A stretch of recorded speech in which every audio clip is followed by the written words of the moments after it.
The piano. We got your phone checked and cleaned up. Great. Thanks, Fixies. You're lucky you got Fixies here. In our house, the piano's broken, and we got no one to repair it. A piano? You got one for real? Wait a second. Maybe you could try. A piano? I can do it. Do you know how it works? You're gonna tell me, right? A piano is a string, percussion, and keyboard instrument all under one lid with a full-blown mechanism inside. Every one of the keys has a hammer attached to it. When you press a key, the hammer strikes a string and it starts vibrating. That's how the sound is born. The thinner and shorter the string, the higher the sound. The longer, the lower. Pianos come in different shapes and sizes, but making beautiful music is something you can do on any piano.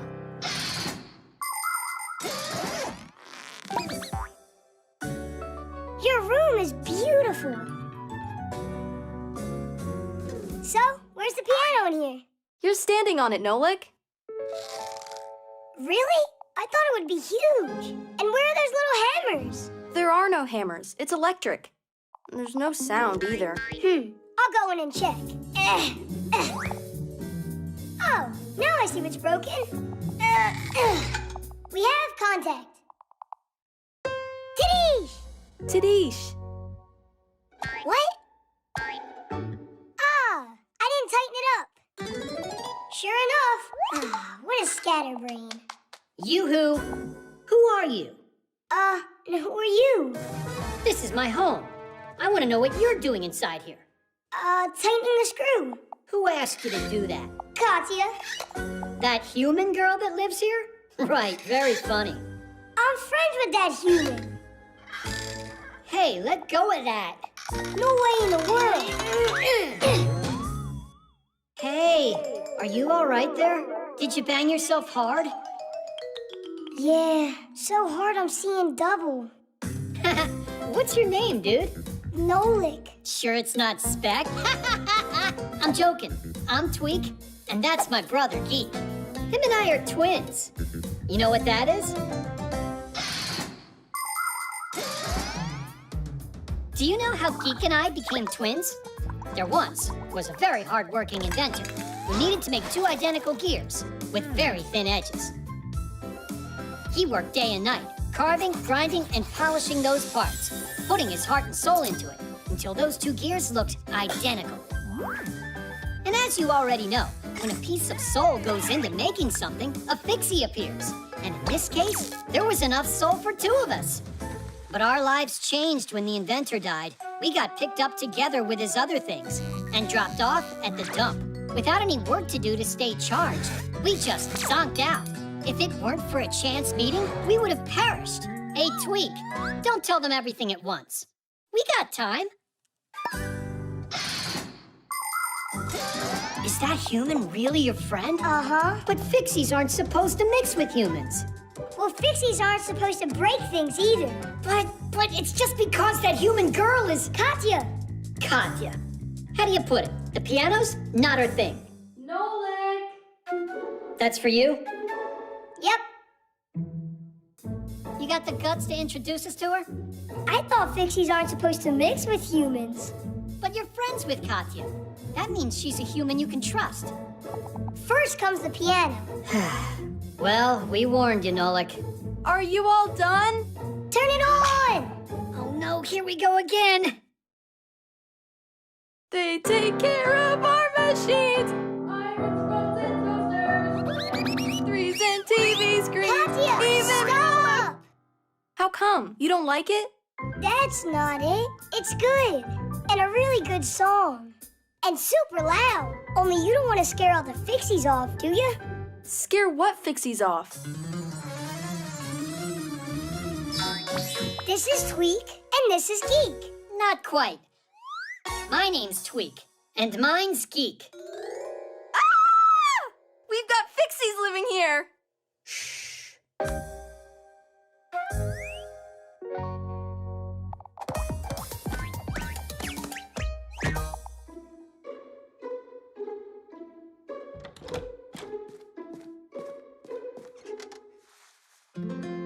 Thanks for your help. We're always here to help you. Thanks a lot. Only now I got my own Fixies. You've never met them. New Fixies? Only, shh, don't tell anybody, 'cause it's a secret. Saving energy. So, now you know how important it is to save energy. Yes, there we go. Your lesson is over, and you're free to leave now. Nolik, where are you going? It's our chore day. I can't help you. I'm doing something else. How interesting. And what is that? I gotta save a bunch of energy. Oh. Save what? Did you forget what Grandpa's told us? Modern appliances are designed to save energy. All of today's tablets, notebooks, and phones are equipped with a special power-saving mode that lowers the brightness of the screen so the programs don't consume the electrical charge too quickly, and the device can run longer. Appliances like TVs and microwaves should be turned off when they're not being used. And of course, every time you leave the room, remember to turn off the lights. I don't know about you, but I think Nolik is just being lazy. He doesn't care at all about saving energy. Hey, I think I've got a good idea. Let's try it. An energy-conserving, fuel-efficient Fixie. That sounds really cool. So, can I leave now? No. You gotta stay. You lose all of your energy along the way. All right, I can stay with you and watch you do all the chores together.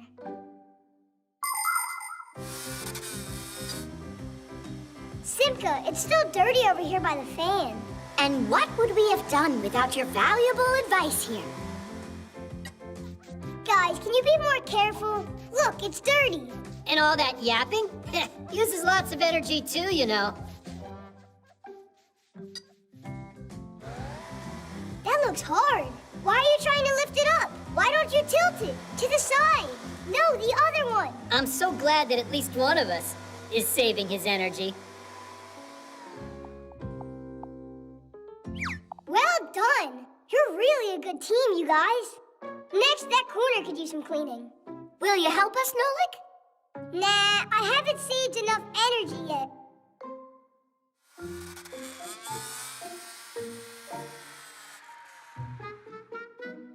Hey, where did you disappear to, huh? Guys, who's gonna take care of the chores? Simka! Pass the ball! Lousy shot. My turn. Hey, what are you doing? I thought that... No, Nolik, you need to rest. If saving energy is your aim, then you mustn't play a game. Oh. Some appliances consume too much energy, while others work really well. They can do the same amount of work with less electricity. Today, new appliances come with a special sticker that has colored bars on it. If the red bar is highlighted, then there's an energy hog in front of you. And if it's the green bar that's marked, then it's an Energy Star Class A appliance. By conserving energy, the appliance helps our environment. And you can do your part to help the planet too. For instance, your fridge. Close the door tightly and don't put hot food inside so it doesn't have to waste energy. And if you spend less time in front of tablets and smartphones, then you won't need to charge them as often.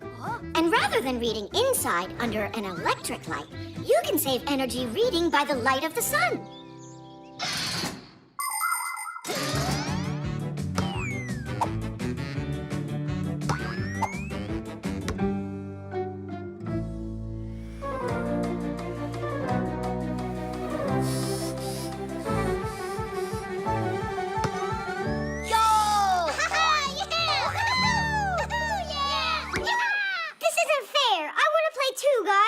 Wanna play? What about conserving energy? I've conserved a lot of energy. It's true. A ton. Catch it, Geek. Tweak, here. Hey, play the game. Come on. Don't you think maybe it's our turn, to conserve a little energy too? And what do you want me to do? Play by myself? I know a great way that you can apply all of that stored power that you have. Nolik, make sure that you clean it well. There's still some dirt over there. To your right. And what would you have done without our valuable advice here?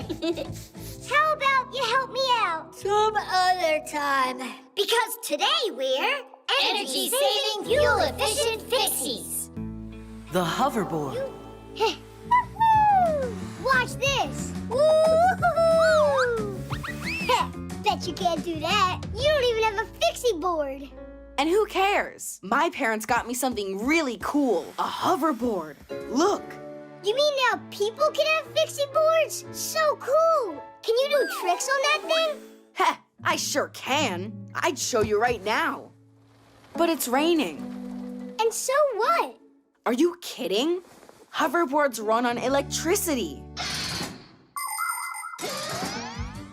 A hoverboard looks like a skateboard, but with bigger wheels that have electric motors inside. When someone stands on the board and leans forward, controllers send a signal to the motor. You can start going. It can not only roll forward, but backwards too, and even spin until the battery runs out of power. But you can always recharge it. And remember not to ride through puddles or mounds of snow. If water gets inside, your hoverboard can easily break. Then just ride your hoverboard in here. I can't because it's an uneven floor. Or could it be that you don't know how to ride it? Hup. Ta-da! Good, now start riding. It won't go. Ah, you forgot to turn it on, that's it.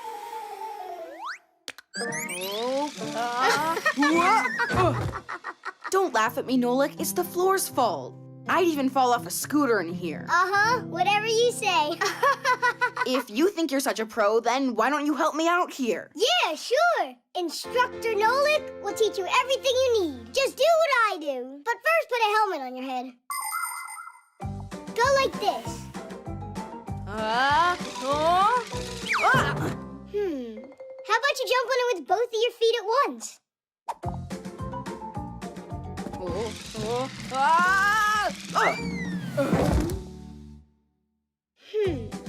How about jumping on it backwards? That's scary. Don't worry. Just close your eyes.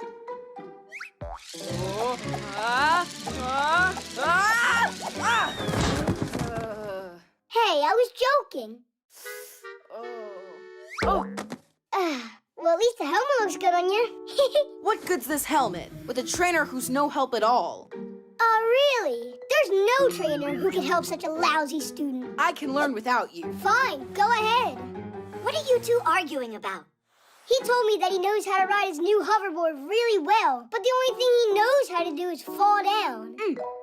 In the first place, you should never be riding that thing inside. Everybody knows that, except you. But while you're at home, you can learn how to get your balance. I can show you how. Only first, put on your pads.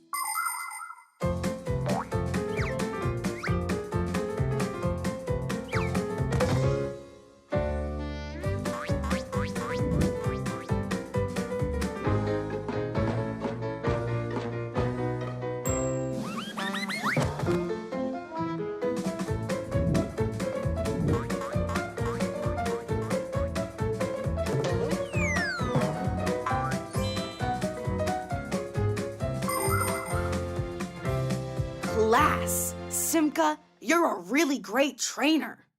Now I can finally start riding. Huh? Simka! I can't stop! Wait, where are you going?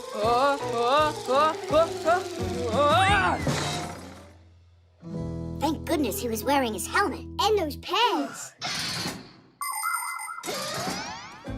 On segways, hoverboards, and electric scooters, it's easy to pick up speed and fly like the wind. That's why when you ride any of these vehicles, please do it with care. Always wear protective pads and a helmet. While you're riding, it's important to pay attention to what's in front of you and to your sides. Someone could suddenly appear from around the corner. If you get to a road that you need to cross, you have to get off of your vehicle and walk it. Remember, you're not the only one out there, and you have to share the road with others. Everyone should feel safe. Pedestrians walk along their paths. You ride to their side, and cars are driving on the roads. It's really nice when everybody respects each other. Ouch, that hurts. Thomas, are you all right? Didn't we agree we'd go outside after the rain's over? What? Couldn't wait to give it a ride? I hear ya. I want to give it a little ride, too. Now just sit back and watch your dad show you how it's done. Yep. As the saying goes, like father, like son. The weather station.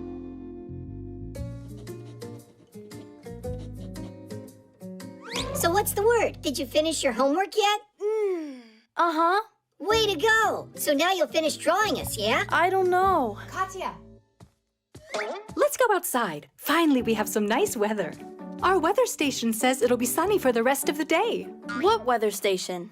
Our new home one. I just bought it yesterday. Come on, I'll show you.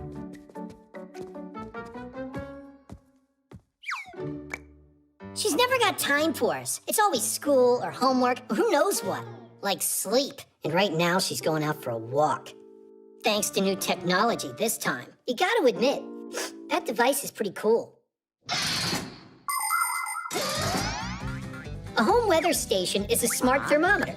It measures the current weather conditions outside and predicts what the weather will be like over the next few hours. And not just the temperature, but also the speed of the wind and whether you can expect any rain or snow. In order to do this job, the station needs two parts, an outdoor sensor and an indoor base station with a screen to display the information. Many of today's weather stations can also send this information to your smartphone. Told ya, it's a great gadget. I'll shoot a review after our walk. Uh-huh. I'll go get ready.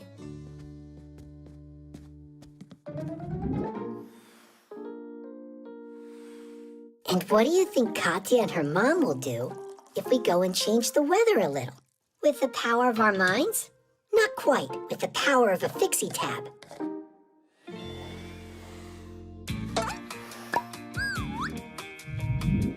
Time for a little magic.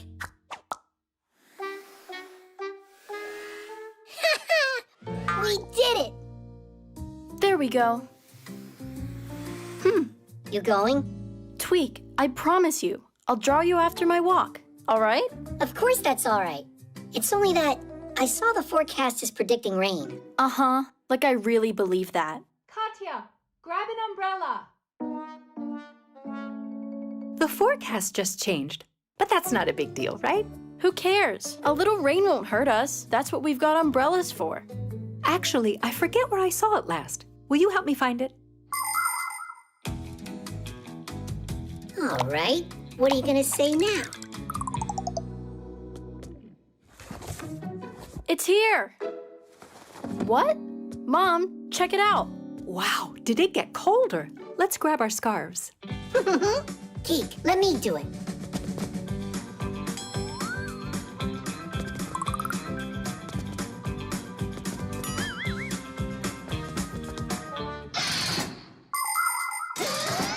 Since ancient times, people have tried to predict the weather. At first, their predictions were made by interpreting signs. If birds were flying low, it meant it would rain. If the night sky was clear, it would be freezing the next day. In the 17th century, when Galileo Galilei invented the thermometer, the science of meteorology was born. In those days, a weathercock or weather vane was used to show what direction the wind was blowing. And a device called a hydrometer would show how humid the air was. Today, all of the changes in the weather are registered by sensors. Their data is being collected every second and is processed by powerful computers. And that's not all. There are satellites orbiting the Earth that are collecting data about the weather down here from up in outer space. I'm not sure if the weather's gone crazy or if this weather station has. Should we check what it says on the internet? Good idea. Where's my phone? Hey, Fixies, what are you planning on doing next? Get out of there, or just forget about me drawing you. What else could we do to keep you at home? Stop your sulking. I can draw an extra picture of you after my walk. Yeah, Tadish. But only if you fix the weather station you broke. What do you mean? We didn't break it. So you two, peace? Peace.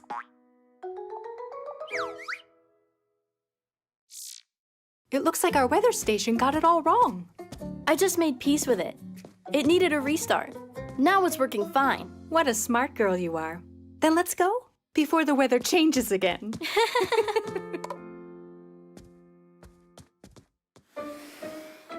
What shall we do while they're away? Go stroll together? Hey, look, Tweak. Now it's really showing rain. And they forgot to take umbrellas. That's why the forecast must have changed. If you forget your umbrella, count on getting rained on. The hologram. I think it's 7. Yeah. Oh, looks like I've got that number on my card. You're so lucky, Fire. I know, right? Whoa!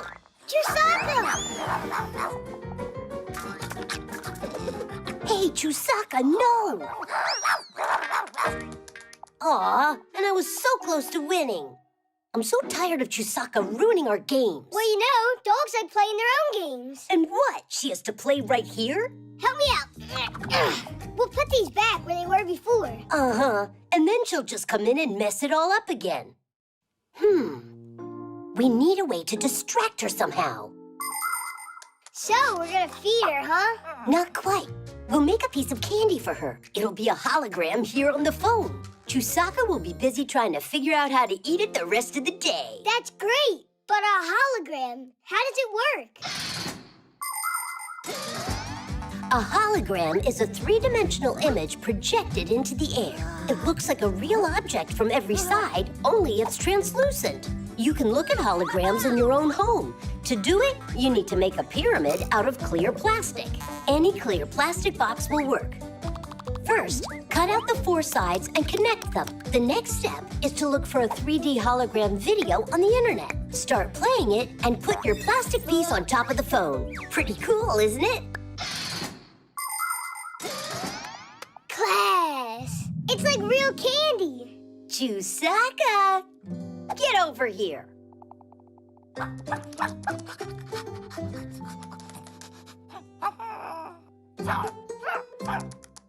Oh, well, it looks like your hologram's not interesting to her. Could it be that she just wants some different food? You're right. We forgot that she's a meat eater. It's done. Quiet.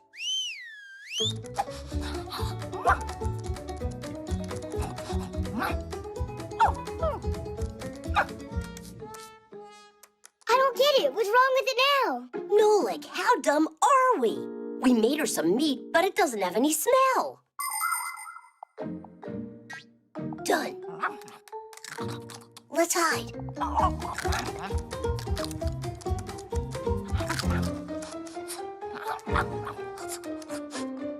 You want to go play now? Uh-huh.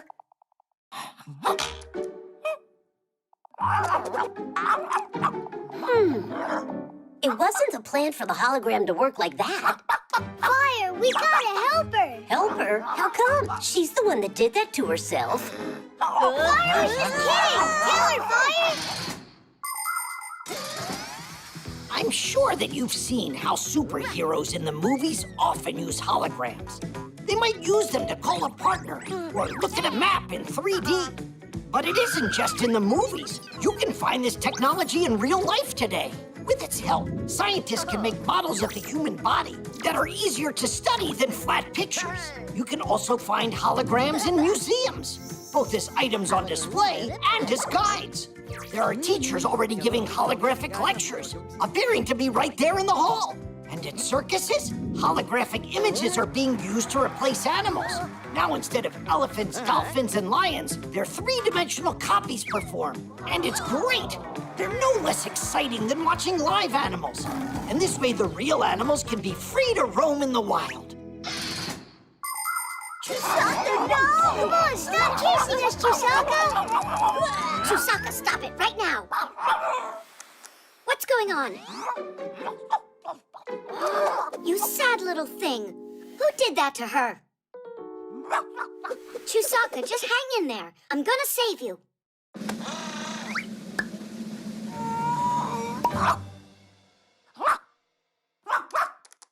Whose idea was that? We We thought Chusaka would get distracted with a hologram, but then she put her nose in there and got stuck. It was her fault. She's the one that kept getting in our way. Maybe you were getting in her way, actually. Fire! Wouldn't the table have been fine for this game? No way in the world. I am gonna play where I want. Come on, I'm sure we can work this out. So you Fixies are safe, and Chusaka has eaten. Well, let's see. 5! Bingo! Chusaka really loves that catapult game you came up with. And I love how she beat us in bingo. Just like always, best at everything. Maybe you didn't notice, Fire, but I saw you win a game today. What game was that? That scary one. That game of tag with Chusaka. Energy.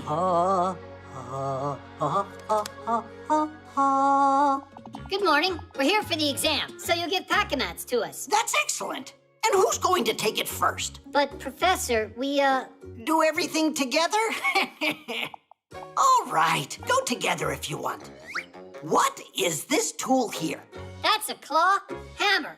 Way to go! And how do I give each of you a grade? You both answer together. But it's faster. I've got time for you. Geek, try it on.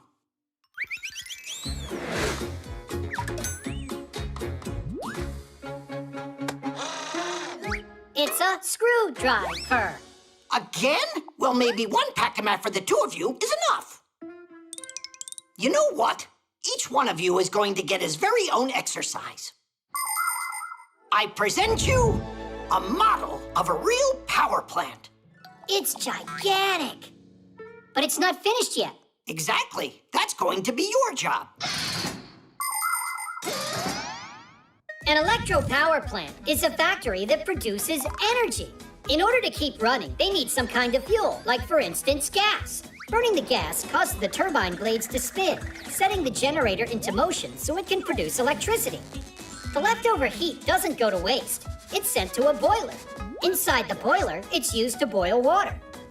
The steam from the boiling water powers up another turbine and generator, so even more electricity can be produced. Your job is to finish building the model. Not yet. Geek will put together the turbine and tweak the generator. Who's ever first to finish that is gonna get this pack-a-mat. That was a rhyme. Are you ready?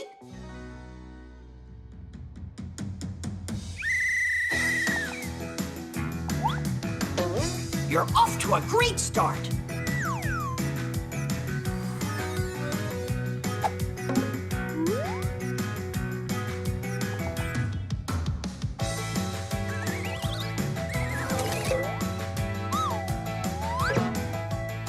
Now you need to add the fasteners. A critical moment.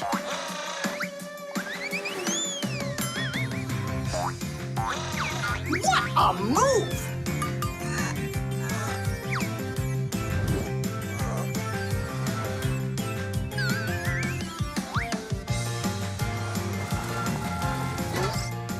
What an intense game! I mean, exam. These two are going neck and neck.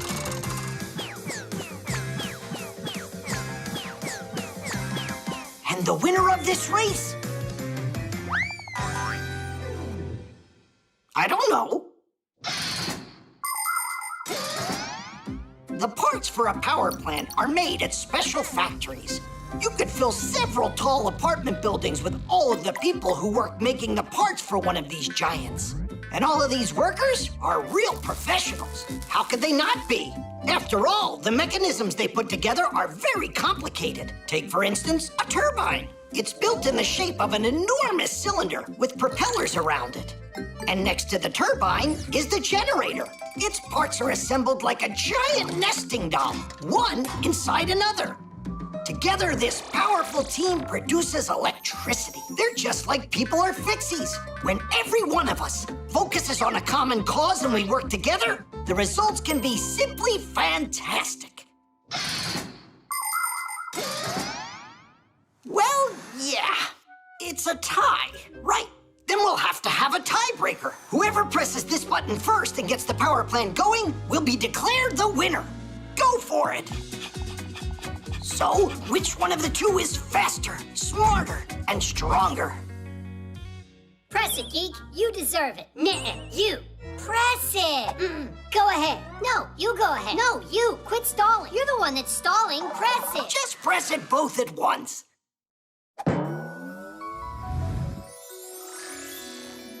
Woohoo! That was an excellent job you did. Oh, right. The prize for the contest.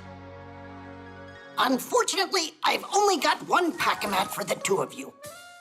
It's all right. We're always together anyway. We'll figure out some way to share it. I was just joking. You each deserve your own pack-a-mat.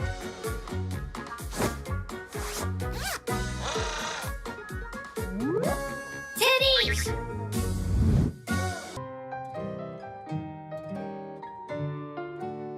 Comics. Katya, are you done yet? Just a second, you two. There, all done. What do you think? A whole comic about us. It's great. You can make a movie out of it. Look at that mug. Check out how good I look. And I look like Superman. Well, I look superer. No need to argue. You're both heroes. Wait, if you put it on the internet, then we'll become famous. Is it a smart idea for Fixies to become famous? Ha! I say the more fame, the better.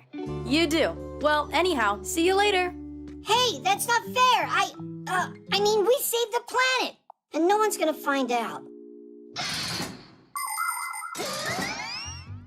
Comics are a kind of picture book in which the pictures are combined together with words. To make one, first you come up with a story.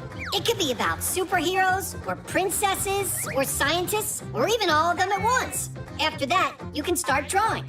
Divide a sheet of paper into sections and fill them with a series of pictures that tell your tale. And write what the characters are saying in speech bubbles. By making picture after picture, you can tell the whole story. It's like a cartoon, but on paper.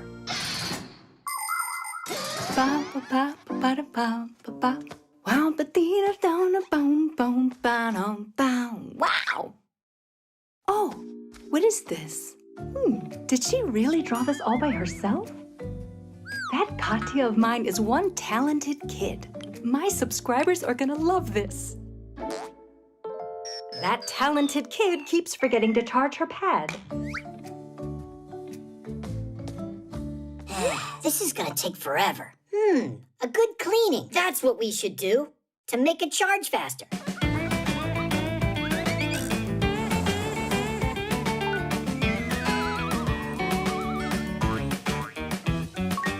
Just a little more and we're all set. Set to go on the internet, that is. Then, tons of humans will know about us. Humans? The secret of the Fixies. That comic can't go online. Drain the battery down.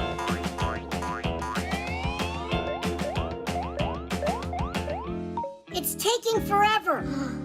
Fixies feed off of the appliance's power. So, if we just pull the plug out, and then me and you charge ourselves inside, the pad will run out of energy. Only, first we're gonna have to drain ourselves dry. Drain away.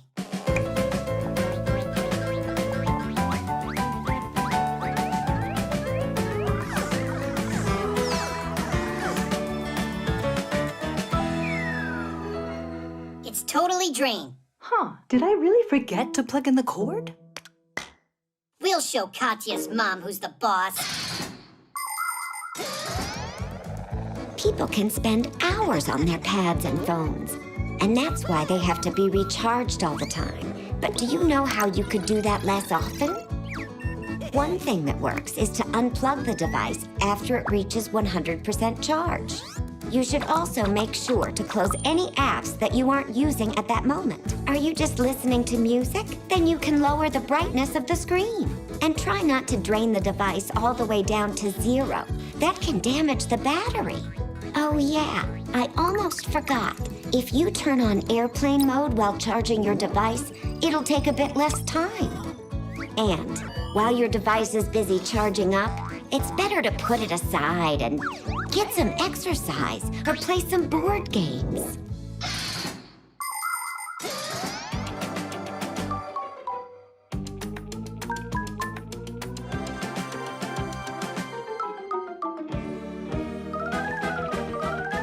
I'm worried I'm gonna explode. Hang in there, Geek. Hang in there. We can't take it much longer. Mom, what are you doing?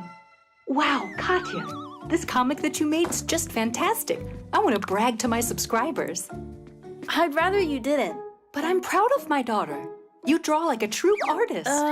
I want to draw a new one. This one's not great. The characters aren't right. Oh? Then go ahead and draw. We'll post it later. My live stream's about to start. Oh, the stars of the comic are here. That's not funny at all. It's really good that you didn't upload that comic. No way. I would never let out your secret. You're the ones who are ready to give it up. Why are you twitching? It's just because we're overcharged.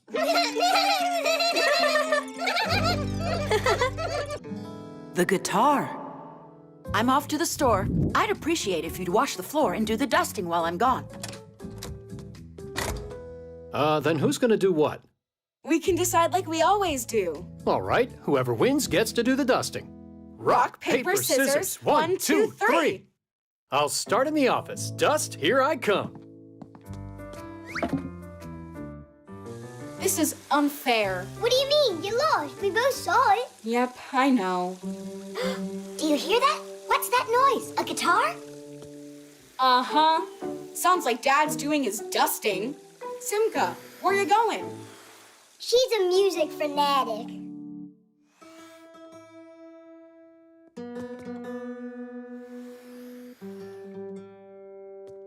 Can't believe what I found. I haven't touched this guitar for so long. Sing a song? How about the dust? It's not going anywhere.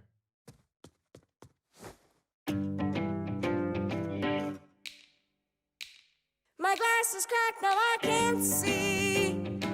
My glass is cracked, now I can't see. My glass is cracked, now I can't see. My glass is cracked, now I can't see. My glass is cracked, now I can't see a single thing in front of me.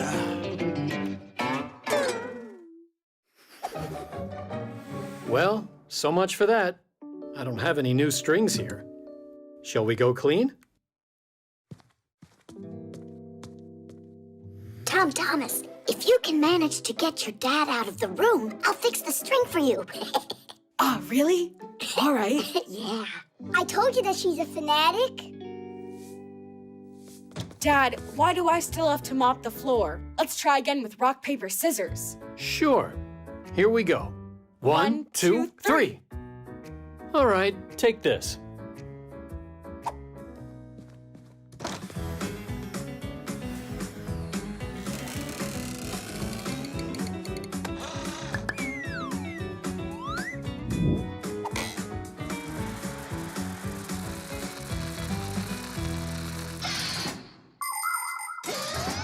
You can take a guitar with you anywhere you go. To your friends, to the country, or on a camping trip where you can sing songs by the campfire all night long. By the way, did you know that a guitar is called a plucked instrument? That's because the player plucks its strings with his fingers. When plucked, a string starts vibrating, producing a beautiful sound. The thinner the string, the higher the sound, and vice versa.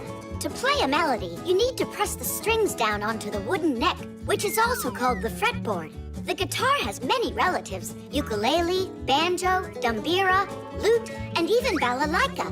There are a lot of them, but the one that I like the most of all is the powerful electric guitar. Connected to an amplifier and speakers, its sound can fill an entire stadium.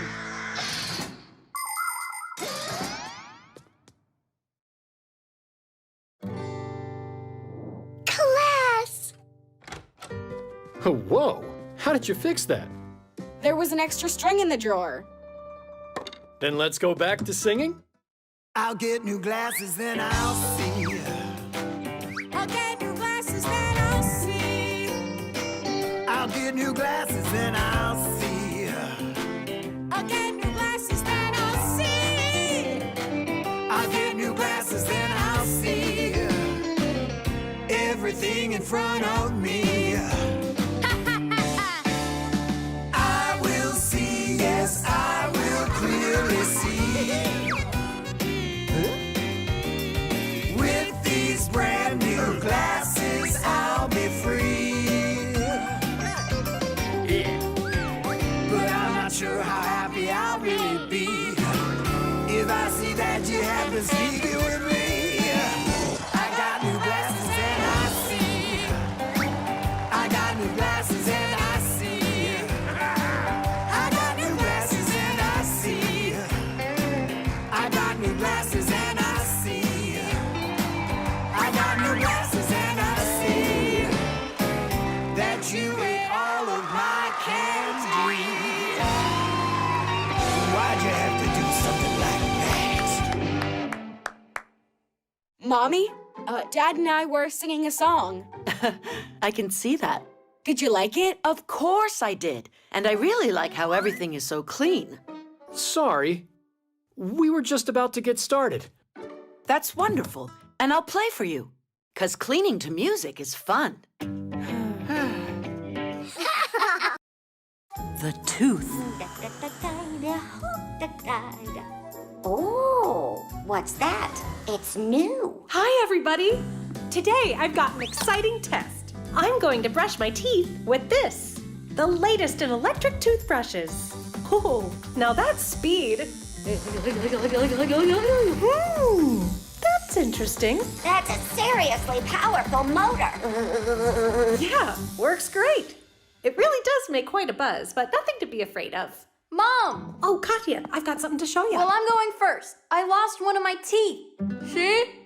All right, my friends, see you later. The teeth look great. And I'm sure I'm gonna finally meet that tooth fairy tonight.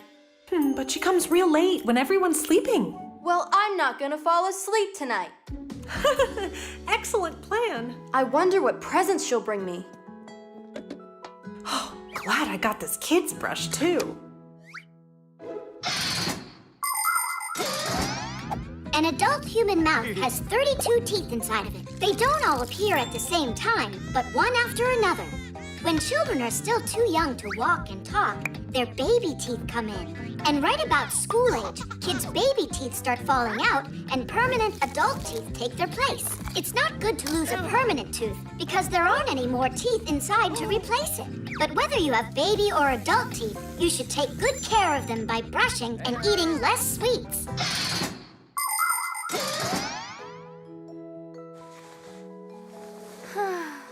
She fell asleep.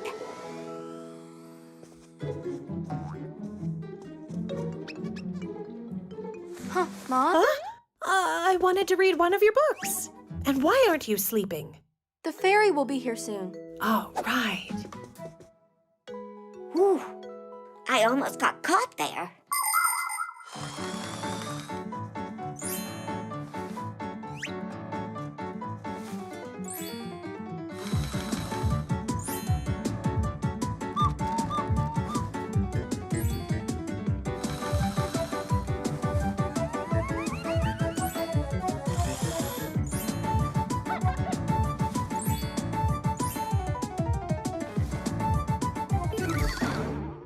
If she keeps this up, it'll take all night.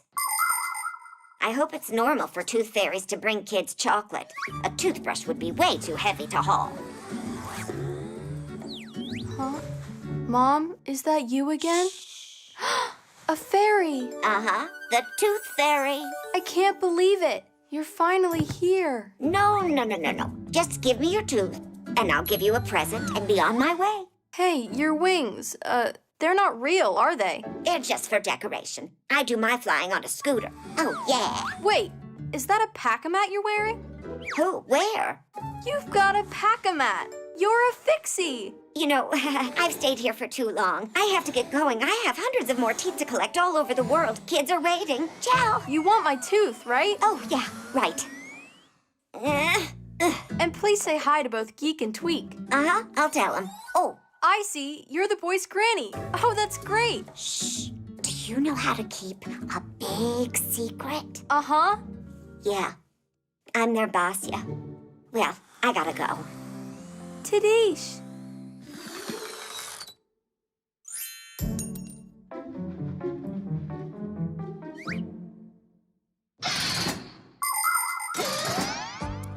People love to believe in all sorts of miracles.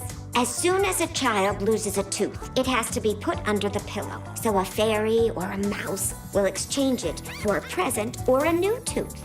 Other young dreamers believe that their baby teeth are taken away by trolls or elves while they're sleeping. Some toss their teeth up in the air or bury them into the ground or throw them up onto a roof. Can you believe that? And some believe a lost tooth can help them achieve their dreams. That's why aspiring soccer players bury their teeth at the stadium and doctors near hospitals. Although, in my opinion, the only way to become a true professional is to study hard and practice, practice, practice. That's how. I am ready for my massage. Oh. Mom, take a look at what I got from the fairy last night. Are kids supposed to use these? Should kids use them more than anybody? Don't you watch my videos? Yeah, like every day. Real funny. Your tooth fairy got a great gift for you. Uh-huh, and the chocolate was delicious. What chocolate was delicious? This toothbrush is just class. It brushes by itself. I wish it would do my homework for me. And what was all that about the chocolate? The computer.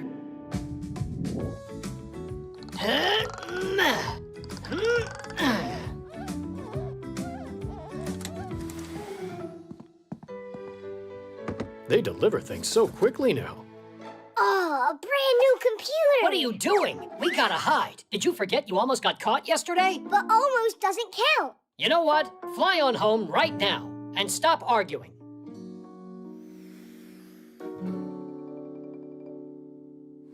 Here goes. A computer consists of a monitor, a keyboard, a mouse, and some kind of case like this that holds the CPU, which some people call the computer's brain. Portable computers are called laptops. They have all these parts inside of them, even a camera.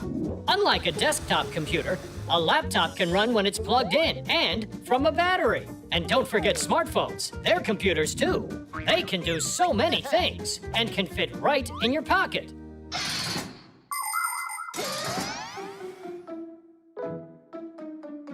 No, my Pac-A-Mat. I left my Pac-A-Mat here. Papoose, where are you? Uh-huh, I see. You're in my computer now. He's what? I need all of these programs installed, and an antivirus too. Can you do that? That's excellent. Let's fixalate to make it great. Let's fixalate? It's what my son says. It makes me laugh. Papoose is in the computer? You said you don't need me for now? All right, I won't bother you then.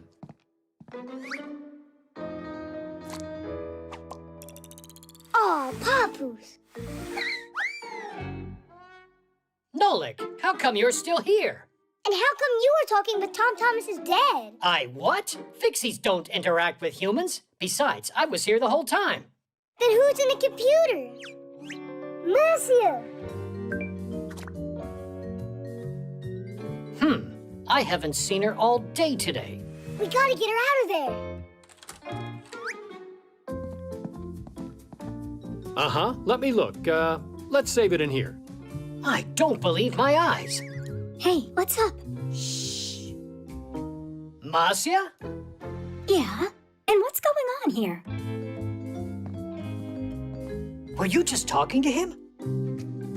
What was I thinking? Simka! She's inside the computer. She's talking to Tom Thomas's dad. Don't say that. Come see for yourself. That girl's getting grounded. What girl? Simka, you're here. Well, yeah. Is, something wrong? There's one of us stuck in that computer and they can't get out. Look!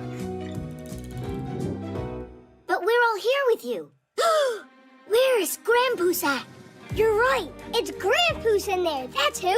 Tom Thomas's dad caught him, locked him inside of there, and made him his slave. Oh. Are you certain? Quite. Grandpoos has to be rescued. Follow me. Grandpoos! What happened here? We thought they captured you and put you in that laptop. But I'm here.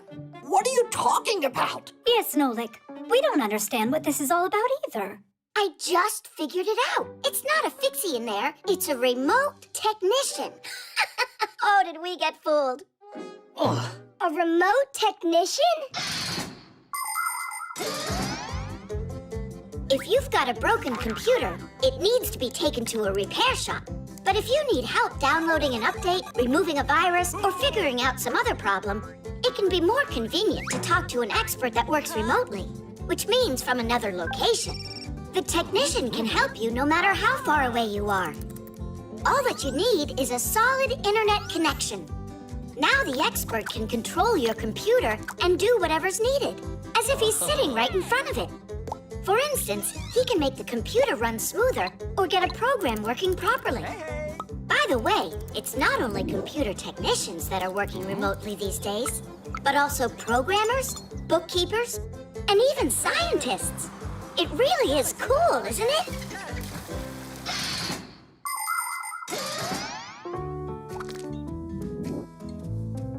This is great. It's all done. Thank you so much for your help.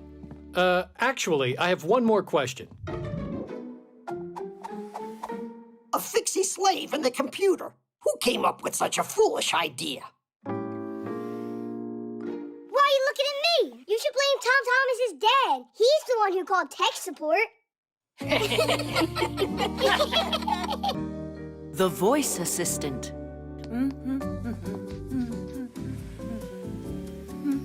Tweet, Tom Thomas's mom is over there. Today at 10 a.m., you planned on going shopping. You're right. I totally forgot. Alysa, thanks. You're welcome.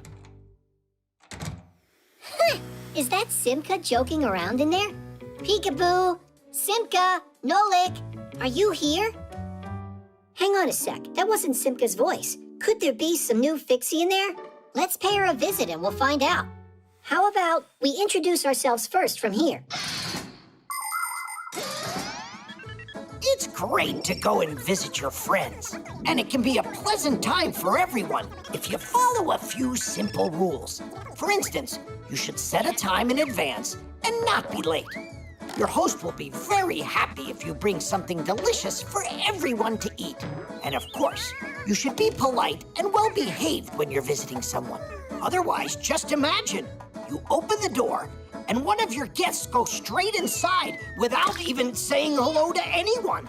He sits at the table and eats with dirty hands, then proceeds to jump on the sofa with his shoes on, makes noise, grabs everything without asking for permission, and doesn't say please or thank you at that. Would you be happy with a guest like that? I don't think so. Her name was, Alysa. Is that it? Alysa! Alysa, hi there. Hello. Oh, wow, we've made contact. Are you a Fixie? It's possible. Do I look like one? We haven't seen you yet. Come on out. I'm fine in here. She's a strange Fixie. She'll talk to humans and won't come out and play with us. Alysa, we've got pack-a-mats out here. Come on out and we'll show you. I'm not in the mood. What? You're kidding me, right? Then how about racing on Fixie boards? Maybe some other time. Oh, Alysa, do you like cartoons? I do. Yeah, we'll definitely get her out this time.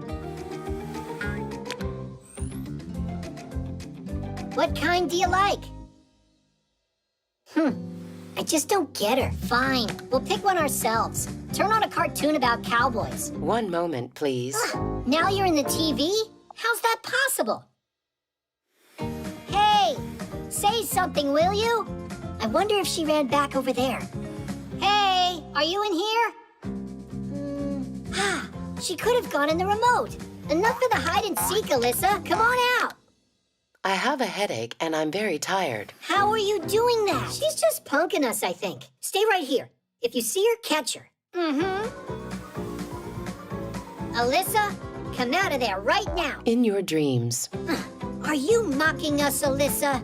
You've got nerve. Well, I've had enough. But how can we go in uninvited?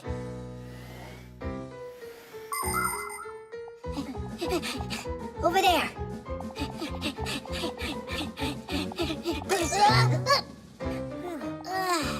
She got away. The TV. Let's go. Tweet, Geek, I've been waiting. What's going on with you guys? We're chasing the new Fixie. Chasing who? Alysa, that's who. What, you didn't hear? You've got a new Fixie living with you. A Fixie? Alysa is what they call their voice assistant. Who? Not a who, a what? A voice assistant is a super smart program. It's designed to work almost like a brain. It understands what you tell it and it carries out commands. Turn on a cartoon. What's the weather for today? And now, please, check on the internet how many legs a spider has. If you feel like it, you can just talk or play with it. Voice assistants live inside of smart speakers, telephones, and televisions, and can run appliances. For instance, turn on the lights or vacuum. We're such dummies. We thought it was a live Fixie. Uh-huh. We asked her to come play. But there's tons she can do. Alysa, turn on that ditty about the wheel. Huh. Oh no! We gotta fix this before the humans get back.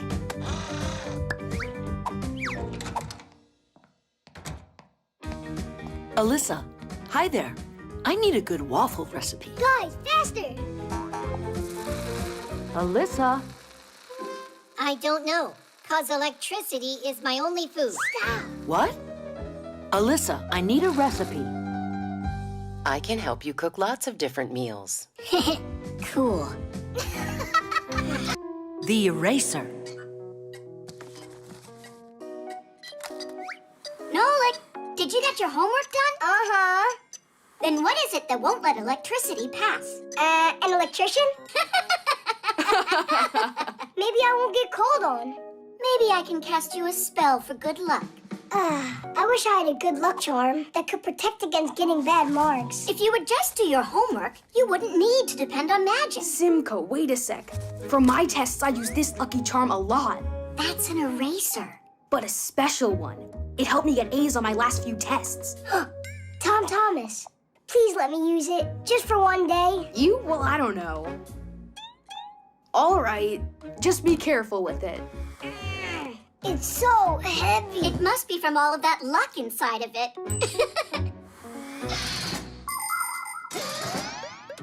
Since long ago, there are many people who believe that charms can bring good luck to them and protect them from all sorts of problems. Their charms can be any ordinary object, like a looking glass, a pen, or a doll. There are other people who believe that stones, feathers, or animal fangs can have magic properties. In ancient times, even a handful of sand could be regarded as a lucky charm. Before going on a trip, travelers poured it into their pockets in order to ensure their safe return home. Yes, stories about the magical powers of objects sound appealing, but so far, scientists have not been able to confirm any of them. That's why it's important to remember that you won't solve your problems with the power of a lucky charm, but rather with the power of your own mind.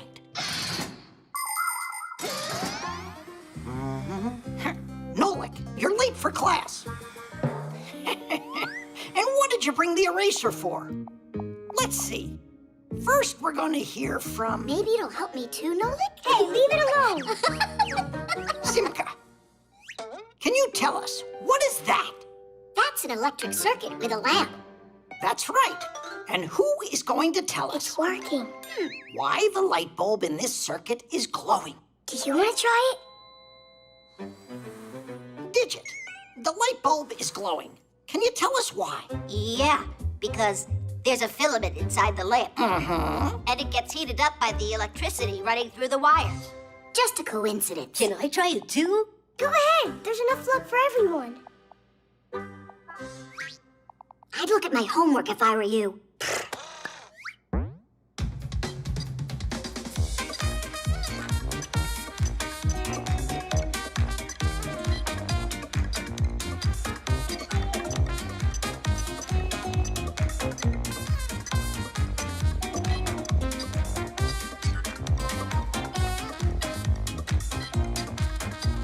Nolik, what's going on with you today?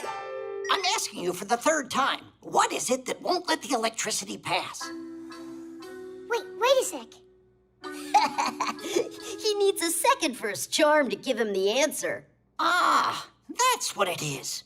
And so? And nothing. It helped everyone else but me today. Actually, your charm does hold the answer. Can you tell us what it's made out of?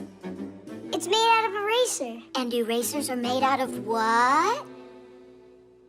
We can't keep stretching our lesson out like rubber. Is it rubber? Erasers come in all shapes and sizes. They're made out of rubber, a material derived from latex, the sap harvested from rubber trees that grow in tropical countries. Although today, most rubber is a synthetic made at factories. The rubber sap is mixed with dyes and sulfur to help it solidify, and then the mass is heated and formed into a sheet. After the sheet cools, it's cut into pieces that can be used as erasers. By the way, the very first erasers weren't made from rubber, but from bread. You mean rubber won't let any electricity pass at all? Well, you're absolutely right. Want to check it?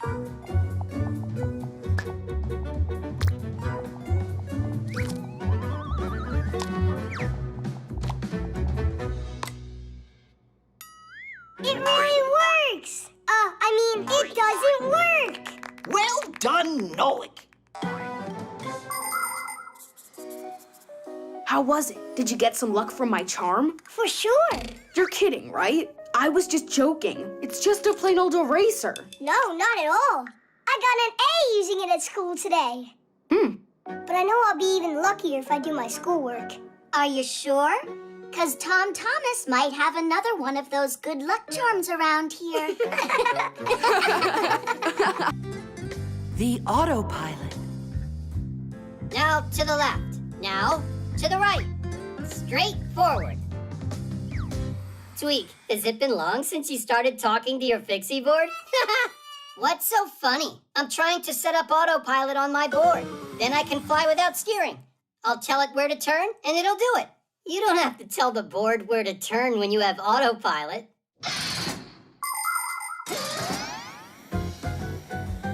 Have you ever seen an airplane flying without a pilot?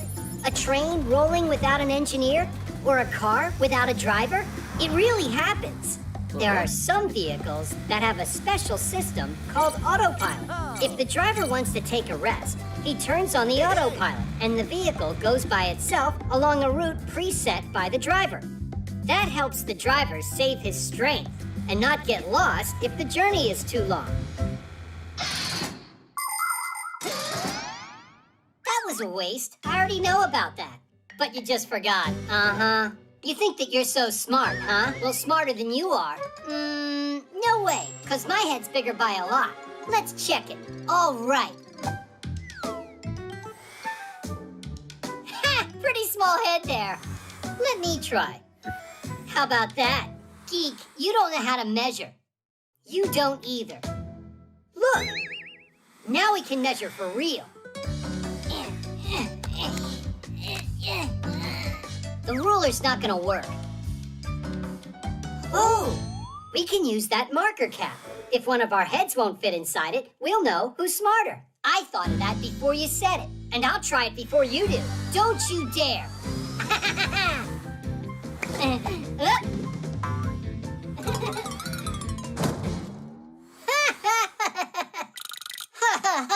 Now it's your turn.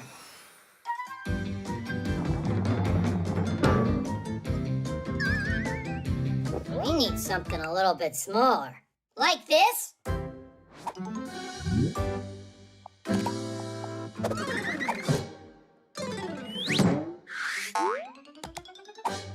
My head's too big for this, but it'll be just huge on you. Come on, pull it down. There's tons of room in there. There's no way my head can get inside this thing. Ha ha! I'm the winner! No, it's not fair. You have to try again. Quit acting so silly. You know you lost big time, Geek. I'm not acting. I can't get this off. Help me out.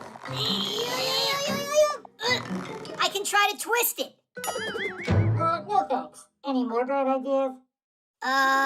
Get a saw and cut it off. Is that really all that big head of yours can come up with?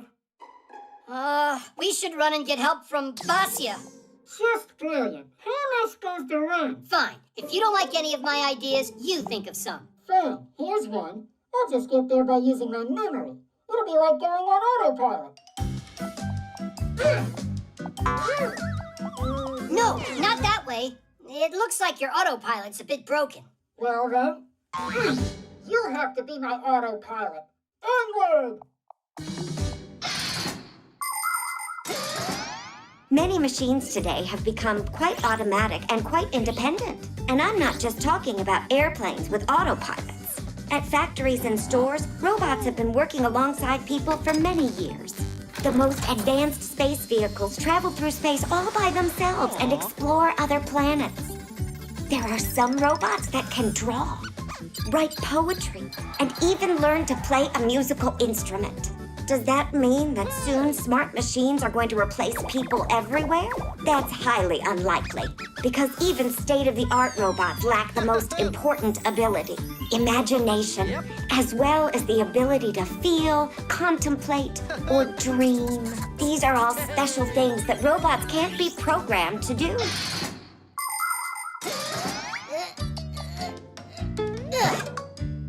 Come on, just a little further. I never thought that being an autopilot would be so hard. And where is Basia? I'm here. Geek, what did you put that thing on your head for? We wanted to prove which one of us is smarter, and I won. By getting him to shove his head in there. So smart. Really smart.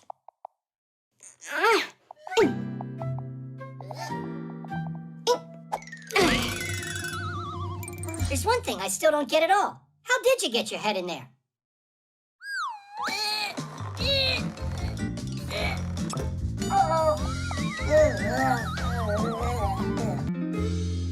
The cheat sheet. Huh. Simka wasn't joking around. She came up with a whole lesson, even brought a board like a real teacher. Well, of course she did. She's not the one that Grampoos is making retake the test. I marked the last test you both had. Simka, you got everything right. You've done it again. Yeah! And what about you? Nothing. Well, Fire, that nothing of yours needs to become something. I'd appreciate if you'd help Fire learn these formulas. Oh, please, not that. We'll study at my place in 1 hour. Don't be late. So tired of this. Simka, you got everything right, just like always. She left me a note. How very interesting. A cheat sheet, huh? That explains why she always gets perfect grades. The professor should see this. Although, I might want to use it myself.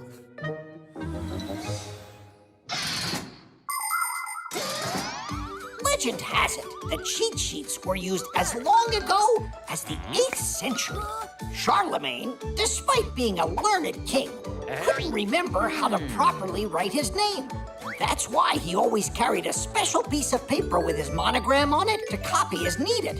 In other words, a cheat sheet. In theaters, there were human cheat sheets called prompters. The prompters would feed the actors their lines if they forgot them. Today, TV news anchors, weather broadcasters, and video bloggers all use teleprompters. In front of the camera lens stands a sheet of glass that reflects the text that is scrolling on a computer.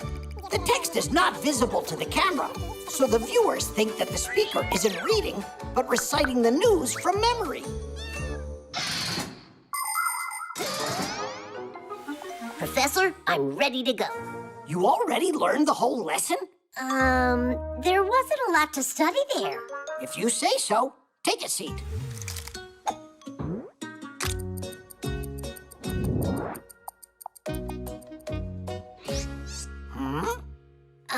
My leg. It's itchy.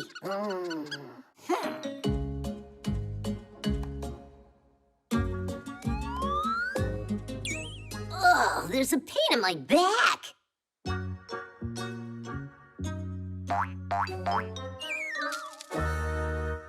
So you decided to cheat on my test. It's not my cheat sheet, it's Simka's. You don't say. But you're the one cheating here. You need to go study.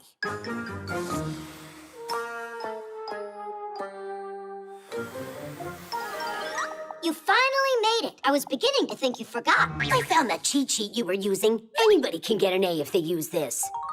And what did you get using it?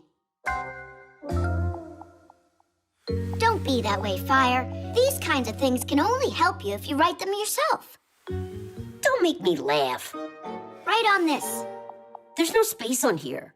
Just write with small letters and accurately.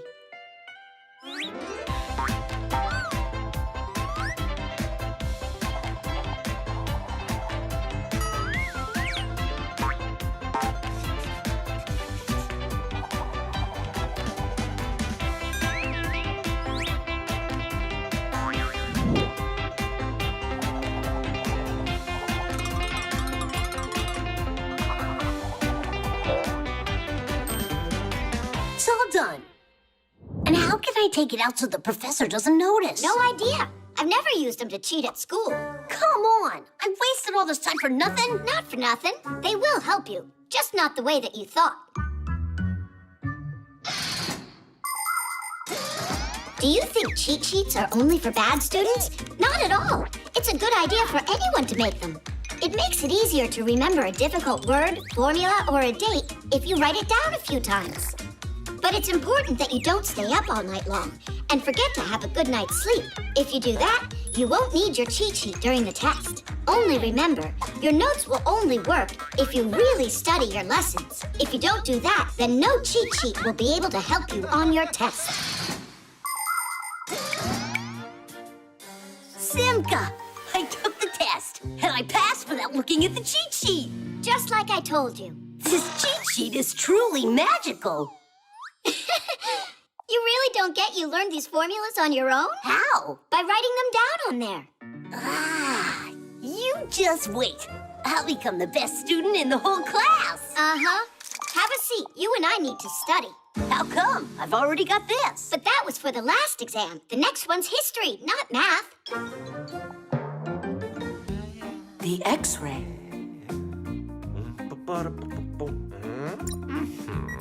All right. Good. Psst, the professor. He's fiddling with that X-ray again. Oh, wait. I bet you he's gonna go and test it on Alysa now. So who can I use for testing this? Alysa! By the way, I wonder, do X-rays only work on humans? X-rays work on anyone. The X-ray's power lies in its special rays. These rays easily pass through soft tissues, but can't pass through bones. So their shadow appears on the X-ray film. This way, a doctor can quickly see if a bone is broken and a cast is needed to help it heal properly. X-rays are very helpful, but it's important not to get them too often and to protect yourself by wearing a special protective apron to make sure the powerful rays don't hit places where you don't want them to go. Do you think we're twins on the inside like we are on the outside? Let's have Eugenius X-ray us. We'll tell him we want to volunteer in the name of science. Did you already forget we broke his beaker? I'll bet he didn't forget. Then let's take him ourselves. Move closer to the camera. Professor Eugenius, am I just some guinea pig to you? No, you're volunteering in the name of science, Alysa. In the name of science? Yeah. If that's so, all right then. What a trooper you are. All right, have a seat right there. Good. And your hand goes here. Perfect. Keep your back straight. Now don't move. Are you ready, Alysa? I'm about to shoot. Cheese. You have simply stunning bones, Alysa. And what is that? What? Is that a gear on there? I have got to get some medical help immediately. Alysa, there's no need to exaggerate. There is nothing immediate. I can explain everything. Dude, why did you turn yourself into a gear? I don't know. I must have gotten scared or something. All right, then I'll try. I'm ready. How do you get this camera to go lower? How much longer?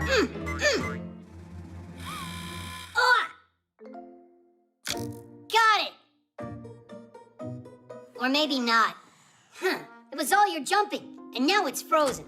Alysa, it was just a mistake, a little hiccup in the program. There was nothing in there. Are you sure there's nothing there? Me? I am absolute... Alysa, you'll see for yourself. All right, Alysa, sit up straight. There you go. Now don't move. And there. How does it look now? It's moving around in there. Ambulance! Ambulance! I have no idea what's wrong. It's your fault my picture ended up on our x-ray. Well, you're the one that made yourself into a gear. It was an accident. It just happened on its own. So it was you who did this. You have no right to frighten Alysa, you two. We're conducting an experiment over here. We were testing your x-ray. That's it. Yeah? And how is it? Hard to say. Every time we try using that thing, it turns us into a gear. You Fixies have that defensive reaction. Even an X-ray can't capture a Fixie. The picture, that is. Oh. It's impossible to photograph a Fixie. That's right. As soon as someone points their camera, smartphone, or tablet at one of us, we Fixies automatically turn into small screws or gears. Even a machine as sophisticated as an X-ray can't get around this fact. It's not just a useful habit for us, but a reflex. All of us have it since the moment that we're born, even though we're not all aware of it. But the number of times little Fixies have escaped being detected by humans because of this unique trait is simply astronomical. But I'm going to stop joking for a moment now. Are you ready to learn the secret of what we Fixies all have inside of us? We've got a red-hot motor, a clear mind, and a kind soul inside. All right. Take it easy, take it easy. Here we go, with nothing extra this time. Yep. When we're in our gear form, we're also identical. You again. I'm gonna get you. Stop! Come back here. Oh, now they're reproducing. Alysa, there's no need to worry. Look, Alysa, here are my gears. I left them inside the X-ray. You mean there's nothing wrong inside of my hand? No, you're fine, Alysa. How about we take just one last X-ray in the name of science? Oh. The birthday.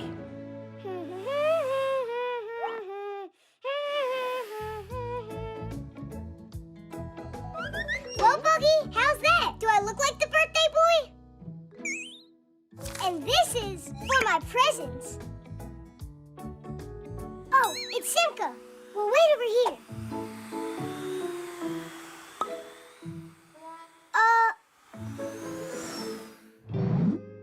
I know, she's making a surprise. Let's go take a look.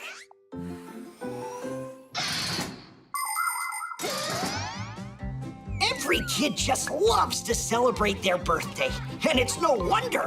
Presents, guests, and, of course, a big birthday cake with candles. You'll probably say you'd love to have it every day, right? But what actually makes your birthday party so fun is that it only happens once a year. Eating a birthday cake every day would get boring real quick. And please, don't be sad if the number of candles you have is still small. You'll get older. You can count on it. Fixies celebrate their birthdays too. Only we don't pull on ears like humans do in some countries as a wish for kids to grow. Because what if we grow so big we can't fit in appliances? Want to know how you can congratulate us? It's easy. Just take good care of your things and protect them from breaking.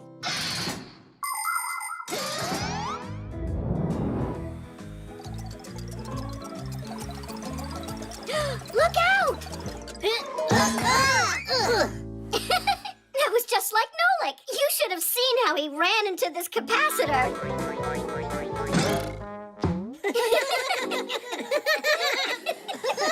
Simka, there is no reason for you to bring that up today. Oops. What day is it today? Is it Butterfly Day? Hat Day. Music Day. What kind of music day? Did you forget? It's my birthday today. Oh, well then, happy birthday. That's all? Let's go, Buggy. They couldn't care less. Look, my first present arrived. Oh, Nolik, that's mine. Sorry. Bye now. Hey, where are you going? Please, girls, stay focused. That was the third take you messed up. How about that time when Nolik was shooting us? Yeah, who could ever forget that?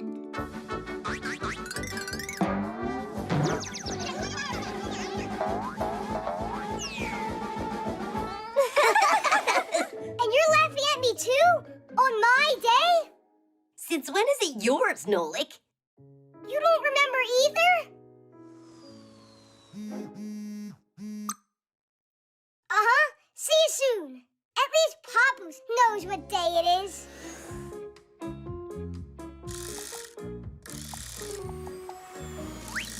Oh, Nolik! Here, help me out. Give me a screwdriver. And, what is that? It's a projector. If you want a real movie theater in your own home, you'll need a projector. You plug it into your computer, pick a movie you want to watch, and the video signal will travel through the wire to the projector. There, a bright lamp and mirrors add color to the frames, so it can be sent to a movie screen or a wall through a lens that magnifies the picture several times over and brings it into focus. Some projectors don't even need a computer to work. The movies are stored right inside the projector. That goes there, right. Papoose, don't you remember what day it is today? It's Friday. That's all? I've had it with all you. I'm gonna go fly away to the moon. Come on now. Do you remember how that ended up the last time you tried? Are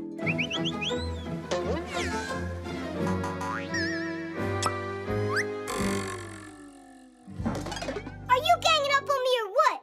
You gotta know that today is my... How about you go and turn this on? Yeah, I get it. That's all you need me for, right? I'll go live with some other Fixies, and then you'll be sorry. I'm sure that they won't forget when it's my birthday. Oh, what's that?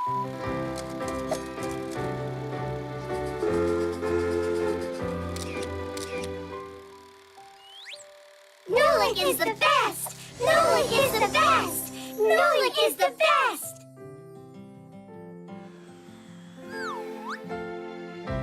Happy birthday! And I thought you all forgot me.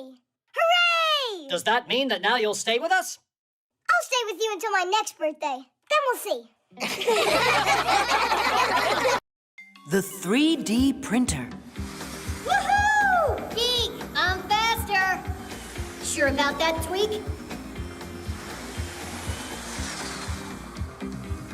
Hey, how did you catch up? Tweak, we're twins, aren't we? Now we can go to school like all the other Fixies. All right, let's give this a look. So we just hit That this must be button, Professor and then it's, Eugenius. Uh-huh. And what do you think he's doing? There's your copy, colleague. It's hard to tell us apart. I am sure your class will love it. They're gonna love meeting their new classmates. Simka and Nolik and I haven't told anybody about them yet. A surprise? That's exciting. Only, shh, it's a secret, so keep it quiet. Did you hear what he called us?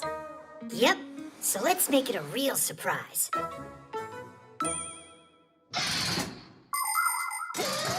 It's not easy being twins. Everyone mixes you up all the time. Anyhow, I'm Tweak. And I'm Geek. You think we're both the same? It's not true. Tweak, he writes with his left hand and is very ticklish. And Geek grabs his stomach when he laughs.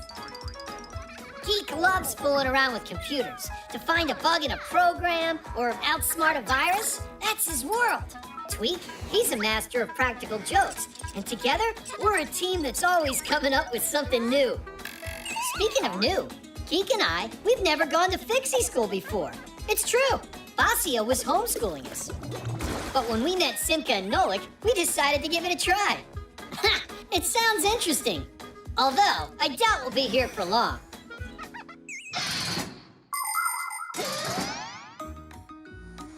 Hey, where is everybody?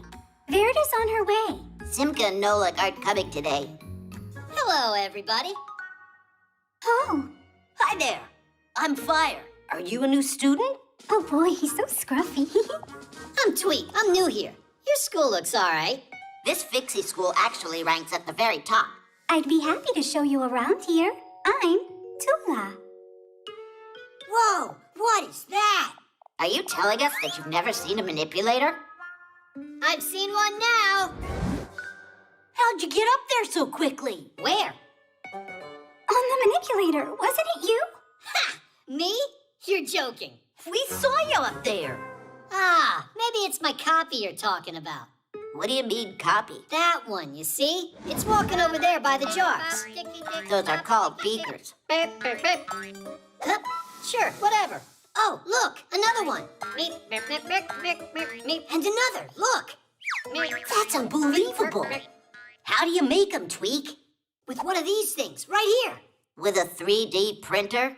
That's just impossible. With the 3D printer, you can print just about any three-dimensional object. The first step is creating a computer model of the object and then loading the printing materials into the printer. Then the device figures out the rest by itself and starts, layer by layer, printing the object. With these kinds of printers, it's possible to print toys or parts needed to fix an engine or even prosthetics. But making living creatures like people or Fixies with a 3D printer is impossible. I see, you're a smarty. I'm Digit. Well, I know something that you don't. Wait a sec, I'll show you.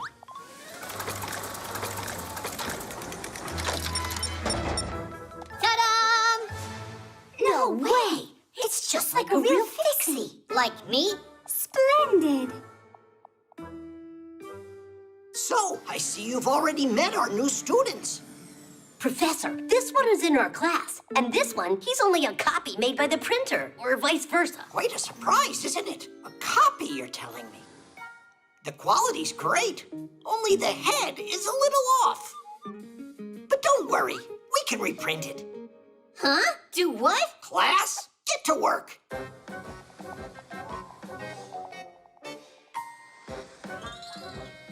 Hey! Stop!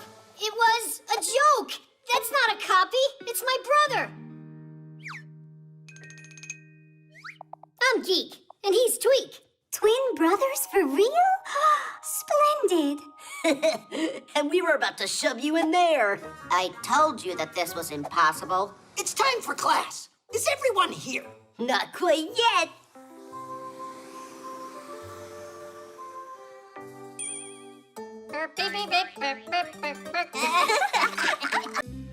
The trampoline.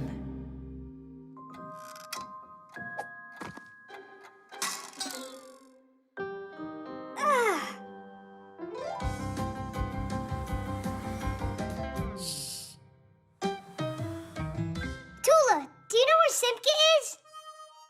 Uh-huh. Found you, Simka. Tula, why'd you tell him where I was hiding? Huh. Hey, what's going on? I'm in a bad mood today, that's all. Then play hide and seek with us. That'll make your mood get better. It won't do anything. I'm gonna be in a bad mood today. That's what my horoscope tells me. What? That's a joke, right? Fixies don't believe in all that nonsense. Some people believe that the stars and planets have control over what happens in our lives. If you slip on a banana peel, it's Jupiter's fault. If you win a competition, say thank you to Mars. People even make up horoscopes or predictions to try and figure out who's going to be lucky on a given day and who's not. Of course, it would be nice to know what the future holds beforehand. But to this day, scientists have still not found any evidence that horoscopes can actually predict the future. Obviously, some predictions can happen coincidentally, but we shouldn't count on those predictions coming true. Everything is in your own hands. It feels much better to know that your success comes as the result of your hard work, and not because of the turn of some planet. But I really am having a terrible day today. That means the horoscopes aren't nonsense. I say we check and find out. 5, 4, 3, 2, 1. Music's great for lifting your spirits. Now without this little part,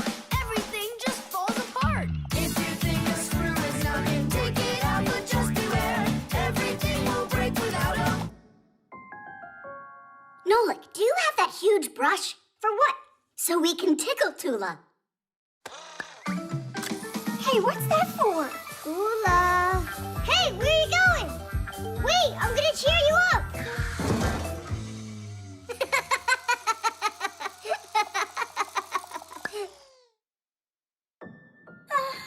How about we make her a fun house?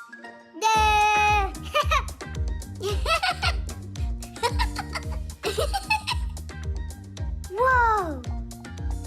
Oh, this really isn't funny at all? Oh, here's something we gotta try with Tula.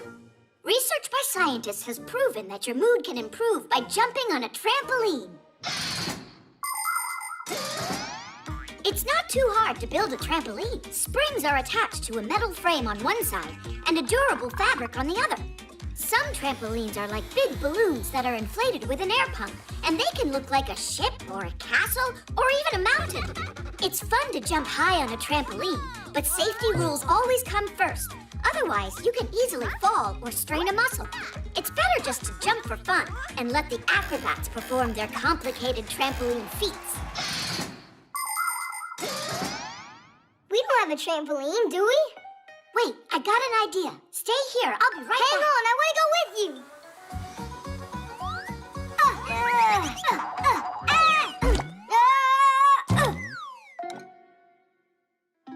It might work.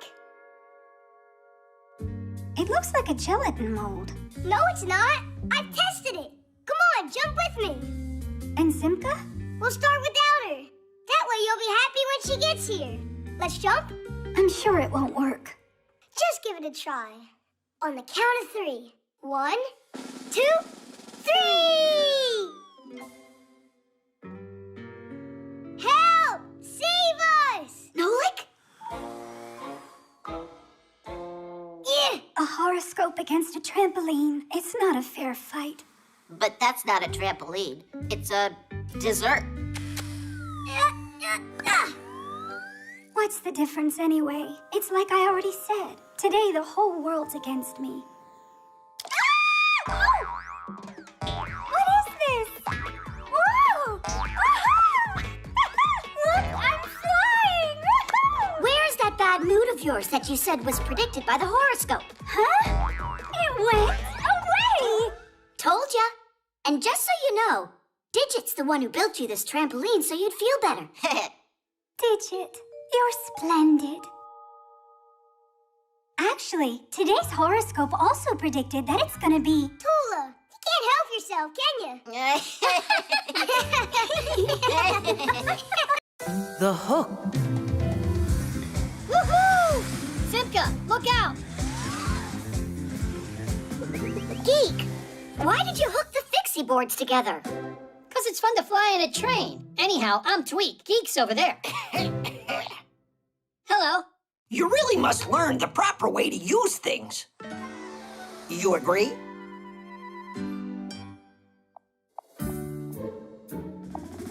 How can we do that? If you start coming to our school, you'll find out. And when can we start? Well, that depends. First, your parents and I have to meet. How about today? Good. Oh, yeah.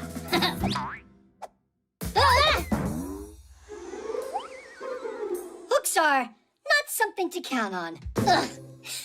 Actually, they're counted on every single day.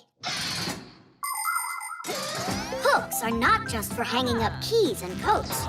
At a construction site, you can see hoisting cranes using hooks to move heavy loads. Fishermen use fish hooks, and mountain climbers use special kinds of hooks with a lock called quick links. With some yarn and a crochet hook, you can make a beautiful scarf. In the movies, pirates often have a hook instead of a hand. And that's not all. Even the beaks and claws of some birds are hooked to make it easier for them to eat and hold on to branches.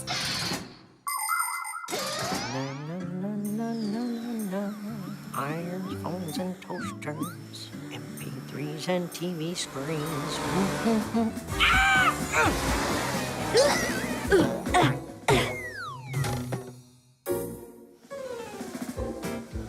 Are you all right? You've got to be kidding me. My apologies. So, how many other Fixies have you gotten with this hook? What?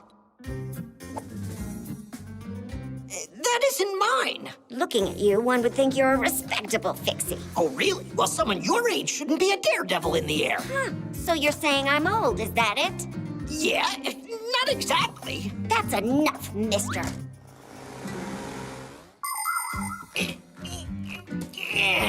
My, how they tied this up.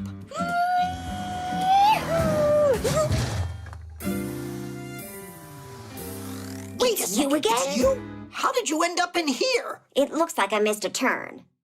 Actually, where am I? Well, you're in a laboratory.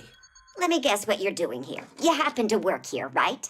You're quite observant. At least one of us is. Don't you see I need help? I could get you out if I used the hook, but I'm pretty sure you'd rather I didn't. Just do it.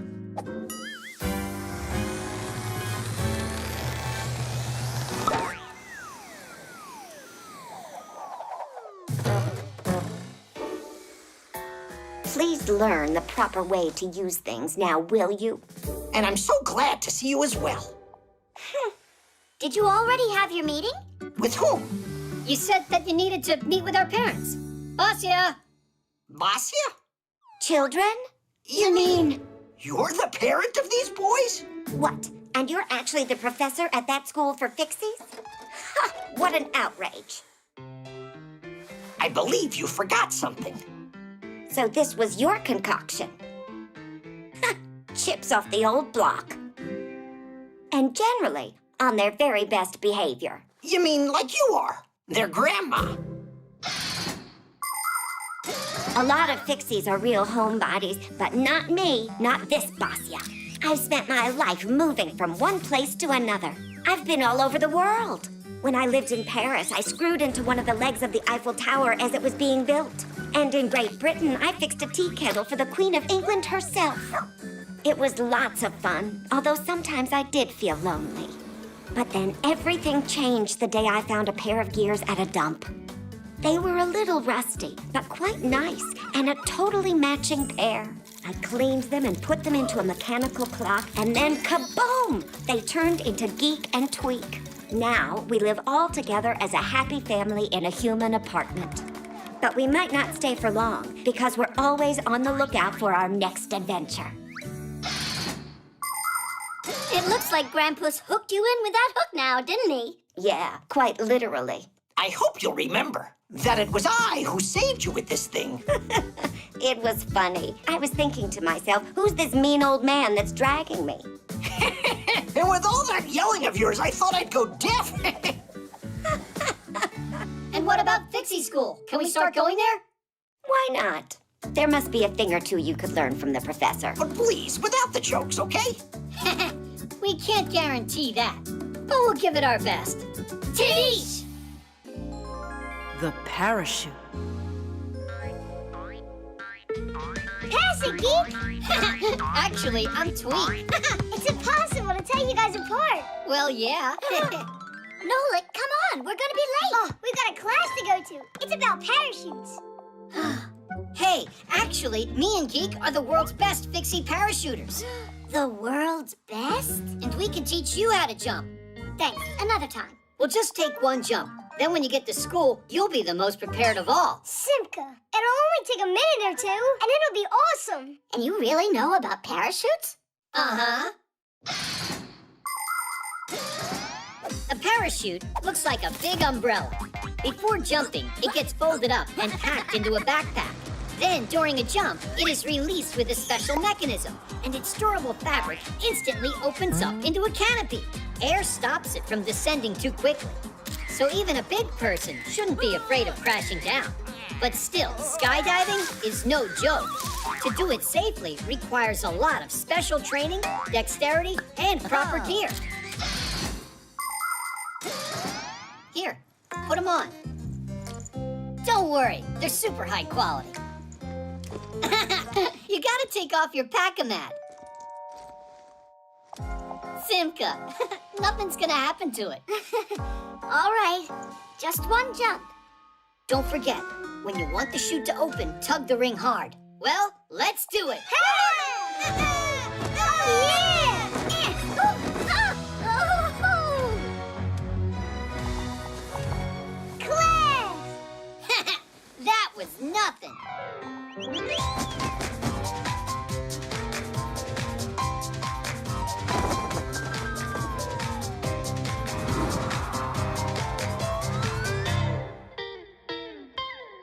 say? Is your school this much fun? We're late for school. Hurry up. What's the hurry if you're already late? Now it's time for the most interesting part. Oh, it's scary. You mean scary good, right? Did you two go nuts? If we jump from up here, we'll die. That's it. I've had enough. Nolik, let's go. Wait, how did we even get up here? We gotta get our pack-a-mats. Oh, yeah! Hey! Come on, jump! You gotta bring our pack-a-mats to us. No, they'll open. Just jump. You heard me wrong. What, are they waiting to show us some formation? Uh-huh. Cool, guys. Please bring our pack-a-mats to here. Join you? Ha! No way! We're not climbing back up. They don't understand anything. Pack-o-mats! Nolik! Give the ring a tug! The ring is stuck! Marcia! Try the reserve!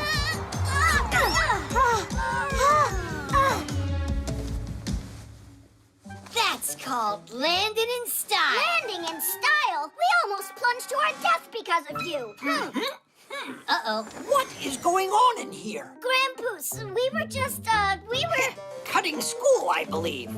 Aha. Quite original. Whose work is this? Oh, well, hello there. Hi there. This is our parachute. And these are our new friends, Tweak and Geek. Only the other way around. Twins? Fantastic. And at what school did they teach you to do that? We get homeschooling. Aha. You can learn plenty of new things without having to study at a school. There are human children all over the world that are homeschooled. And some Fixies, too. Both of these ways have pluses and minuses. For instance, you might not get called on in a class with lots of pupils. But at home, where you're always face-to-face with the teacher, you've got to be well prepared. And what about having classmates, you wonder? Isn't it more fun to study together? Well, when I was a schoolboy, I actually loved to hide from my classmates on occasion so I could wrestle with a difficult problem in peace and quiet. The truth is, the most important thing is not whether you study at home or at school. What matters most is that you give it your best no matter where you're studying. You know what? You think you might like joining our class? We could really use students like you in there. Do you have pack-a-mats for us? Yes, you'll get them, only after the exam. And Fixie boards? Those you can pick up right away. The shirt. Hey, wait! I came up with another joke. A Fixie clown got kicked out of the circus for acting screwy. Get it? A Fixie screwy. Come on, Geek. We gotta go now. That iron won't clean itself. Oh, wow! Is that cotton candy up there on that stick? It's just plain old cotton. I was kidding you. It's what they make clothes out of. Wrong. Cotton balls just grow into clothes. Is that true? You see this ball over here? We can grow a whole shirt out of it. Right, Geek? And the timing's perfect. We could get a great harvest out of this one. But we gotta go clean that iron. That stinks. How about this? We'll tend to the shirt here, but the iron's on you. What do you say? But I want to see how you guys grow it. You mean you want us to do all the work and you just get to watch? Is that fair? All right, I'll go and do it. Woo! That was a lot easier than I thought. I can't wait to see his face. People love to buy clothes, but not everyone takes good care of them. If their clothes get stained or ripped, they'll just throw them out. A ton of things end up at the dump for no good reason. To reduce all of that waste, you need to wear your clothes with care and handle them properly. Don't wash your clothes too often or in very hot water. The same goes for ironing. By the way, if you dry your wet clothes on hangers, then you won't need to iron them at all. And if you do have something that can't be cleaned or mended, don't just throw it into the trash. Take it to be recycled instead. Those old things can be turned into a car seat, building materials, or some new piece of clothing. Cool, isn't it?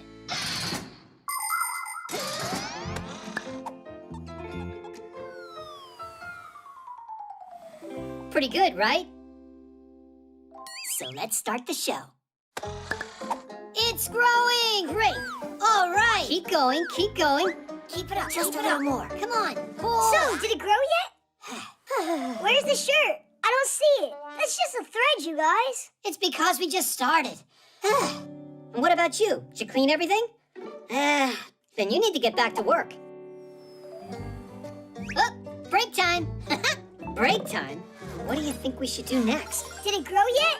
I think you should check back when you've finished half of the iron. All right. You really got him good.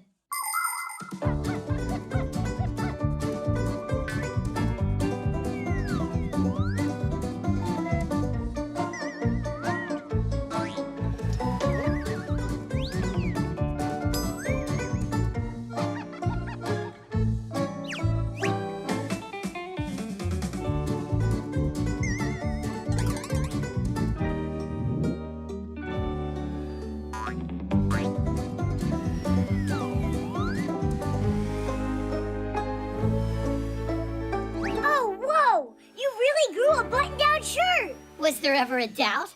All right, now let's check how you did.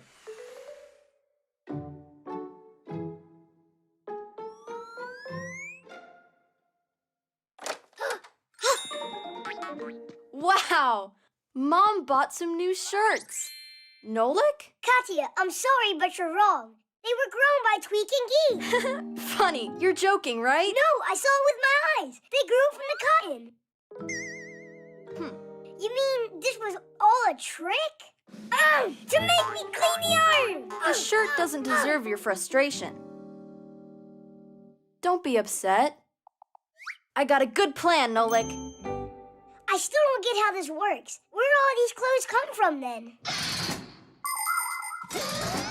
Cotton is grown in fields. People collect it and pull it into thread. At factories, the thread is made into fabric, and the fabric into clothes that get shipped to stores all over the world. To make sure this process doesn't harm our planet, everything needs to be done with care. That means saving water and electricity and not using harmful fertilizers. So the next time you need to buy a new pair of jeans or a shirt, choose one that is made with concern for nature. Nolik, you are a champ. It's totally clean. Tweak, Geek, come over here. We got a lot of work. It's time to harvest socks. What? You don't want your Fixie friends to end up without them, do you? Seriously, Nolik? Yeah. And after your socks, we can harvest your pants. All right, you got us. Nolik, how about we do one of your chores for you now? No more tricks. Sounds good. But first, we harvest the socks. The swing.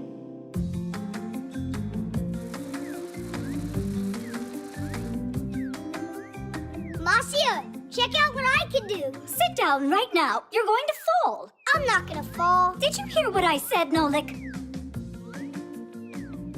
There's no need to worry at all. We're right here with him. Oh, yeah. Hold on tight. Do you hear? I'm good. Great. We're almost done here. Papoose, look at you. Nolik, are you okay?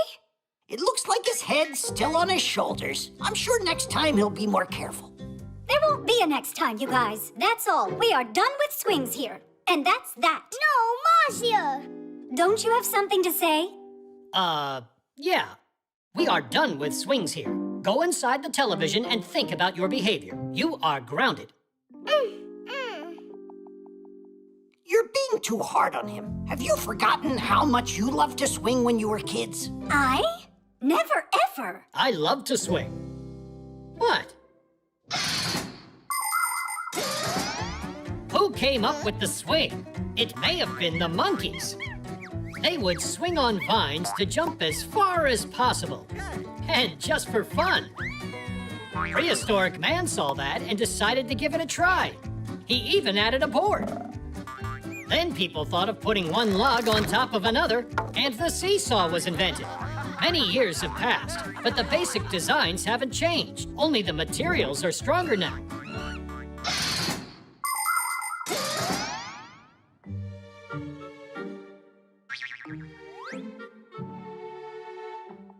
Nolik, how are you? Did you hurt yourself? Mm-mm. Maybe we could play a chess game. Mm-mm.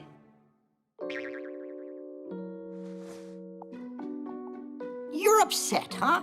You see, your parents, they worry about you a lot. You could have hurt yourself there. But nothing bad happened. Mousy and Papu's act like they were never kids before. Like they never played on a swing. It's just that everyone grows up and forgets what it was like. It's more like you grown-ups are boring.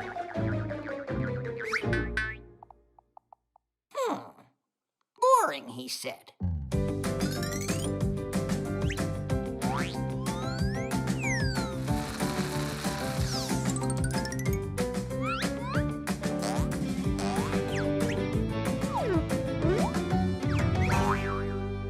Nolik, did you think about what you did wrong? What in the world is going on? Where? Ah, you mean these swings? They turned out nice, right? Yeah, well made. Move over. No, what are you doing, honey? Woohoo! This is great. I haven't flown like this in a long time. Take apart that thing this instant before someone gets hurt. Head? Marcia, why don't you give it a try? Visit your childhood. Foolishness. I'm not doing this. I don't want to. Only not real high. Don't push that hard. Make it go higher. Are you sure you won't fall? I won't. Don't worry. Marcia and Papoose met each other at university. At the time, Marcia was working at the library, keeping the computers running smoothly. One evening, when nobody was left in the building, she noticed a lamp still lit in the center of the hall. She flew up to the lamp to turn it off and saw a book on the table about space with a Fixie studying it intensely. Papoose was so absorbed in his studies that when Marcia approached him to say hello, he jumped in fear. They spent all night sitting on a windowsill. He was telling her about the stars and about his dream to visit a faraway galaxy. And that's how they became friends. What happened next? I think you know about that.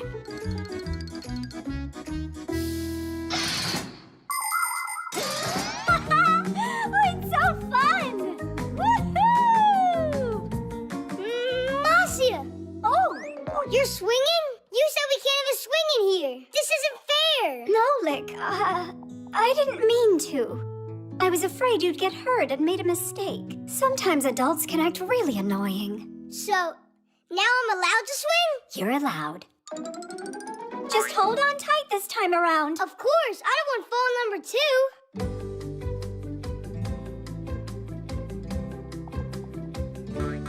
Are you ready to fly into space? Yeah! 1, 2, 3, go! The sneakers.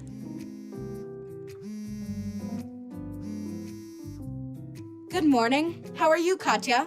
Hey, Tom Thomas. Look at these cool sneakers my mom bought me. They light up. Whoa. Aren't they awesome? You don't have sneaks like this. And why are you so sure of that? I got them. Yeah? Show me. All right, I'll show you.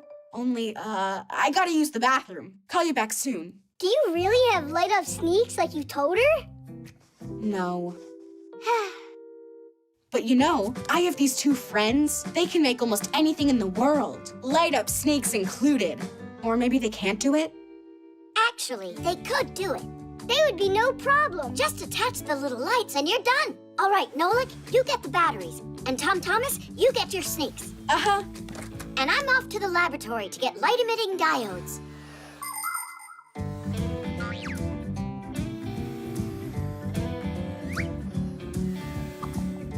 Oh, wow. The soles on these are cool. Your soles are just like that. Really? The The soles of sneakers are made out of a special material that is very springy, or scientifically speaking, shock absorbing. That's why if you walk in sneaks for a long time, or run or jump, your back and legs won't get tired. The bottom of the sole is never smooth. It has a lot of bumps and pits, or even spikes, so you won't slip on grass. Sneakers also have little holes or mesh, so your feet don't get too hot and sweaty.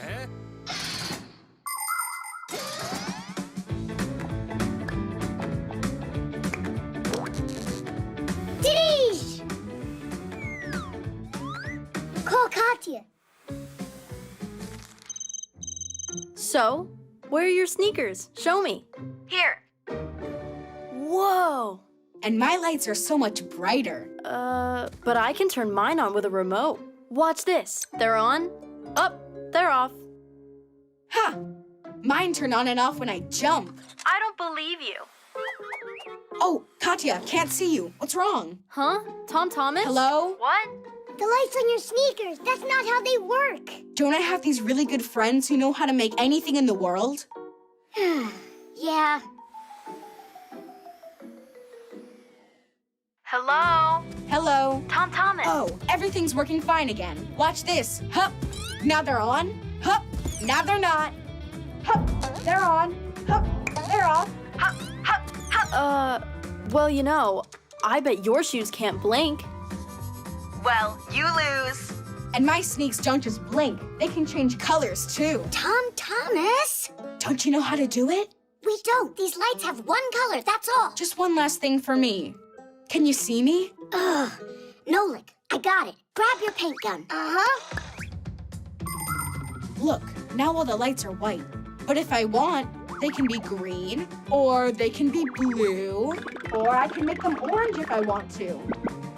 Or they could be purple, or light blue, or yellow.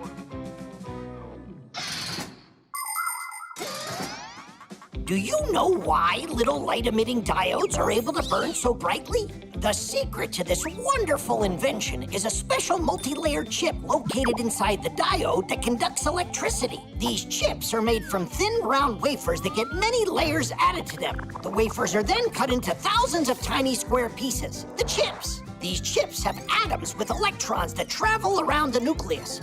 The electrons are able to transport electricity. When electricity's run through the chip, the electrons get pumped up and immediately start jumping from their places, leaving little traces behind them. When another electron bounces into those empty places, it lets off a little flash called a photon. And these photons, they're the light coming out of the diode.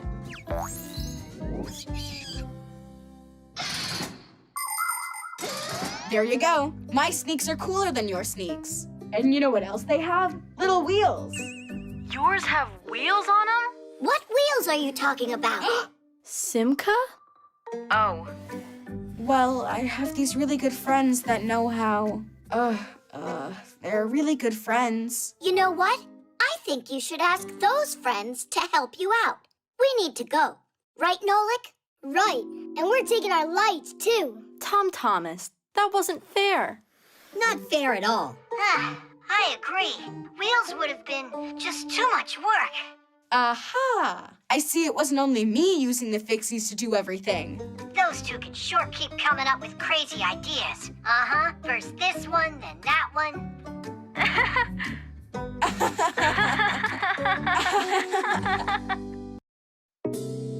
The photo editor. Good. Now turn. Give me a smile. Uh-huh. I hope I look really good in these. Stop worrying, Verda. You're in the hands of a professional. Aren't I a little pale in there? What do you mean pale? You'll look nice and green. Only I want to be striking. Is that better? Tell me how you did that. I got a cool editing program here. Taking a good picture is only part of making a great photograph. To make a photo look its best, you need to work on it. That's where a photo editing program comes in. It has so many tools. With the help of an editor, it's possible to crop pictures, change the lighting, get rid of unwanted objects, or add something that wasn't in the photo when it was taken. Basically, you can make all sorts of crazy things.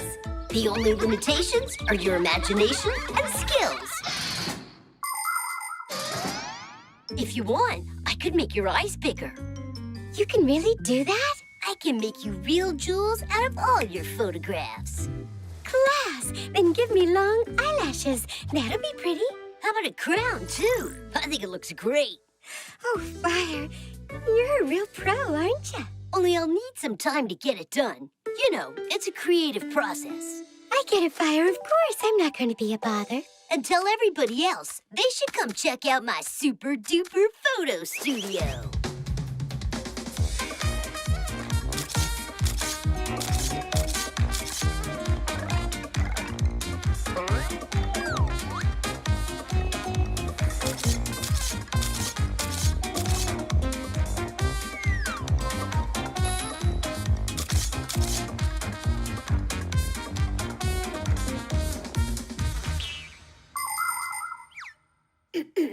When will the photos be done? Patience. You'll see them as soon as they're ready. Now don't disrupt my creativity. Now that's a professional artist. Well, maybe I should make them even bigger. Is that enough? No, the bigger the better. Now they'll finally say what a talent I am. No word from Fire? Not yet. Having to create is hard. Hey, you want to bet that my photograph will be the coolest? What makes you think that? Because that's what friends do. But I'm the one who discovered his talent. What a braggart. Oh, our photos are ready. Come on, let us see, let us see. What? That's not me. A royal clown. How about me? Let me see what my picture looks like. Are those supposed to be my muscles? Let me look at that. Oh, who is that tadpole? Is he making fun of us? Well, cool, right? So what? You think that I look like a clown? And what am I? Macaroni or what? And do those really look like arms to you on there? And my body doesn't look like that. Come on, you gotta be kidding me, guys. I did just what you asked. But you made us look terrible. No, I didn't.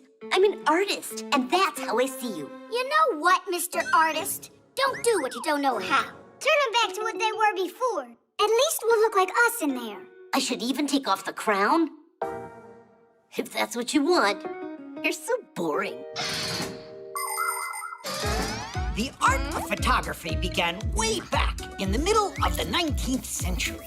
In those early days, it took around 8 hours to produce one picture. But even with all that time, the photos looked rather blurry and had defects. Photographic artists would touch up the photographs with paint in order to conceal the spots and scratches. Some of these artists even developed techniques where they scraped off parts of the photos and then painted whatever they wanted on top of them. Nature, outlandish animals, and all sorts of fantastic things. It was very difficult work. When digital photography was invented, it became much easier to fix a picture. Just load a photo into a photo editor and edit away. Now the challenge is trying not to go overboard. You want it, you got it.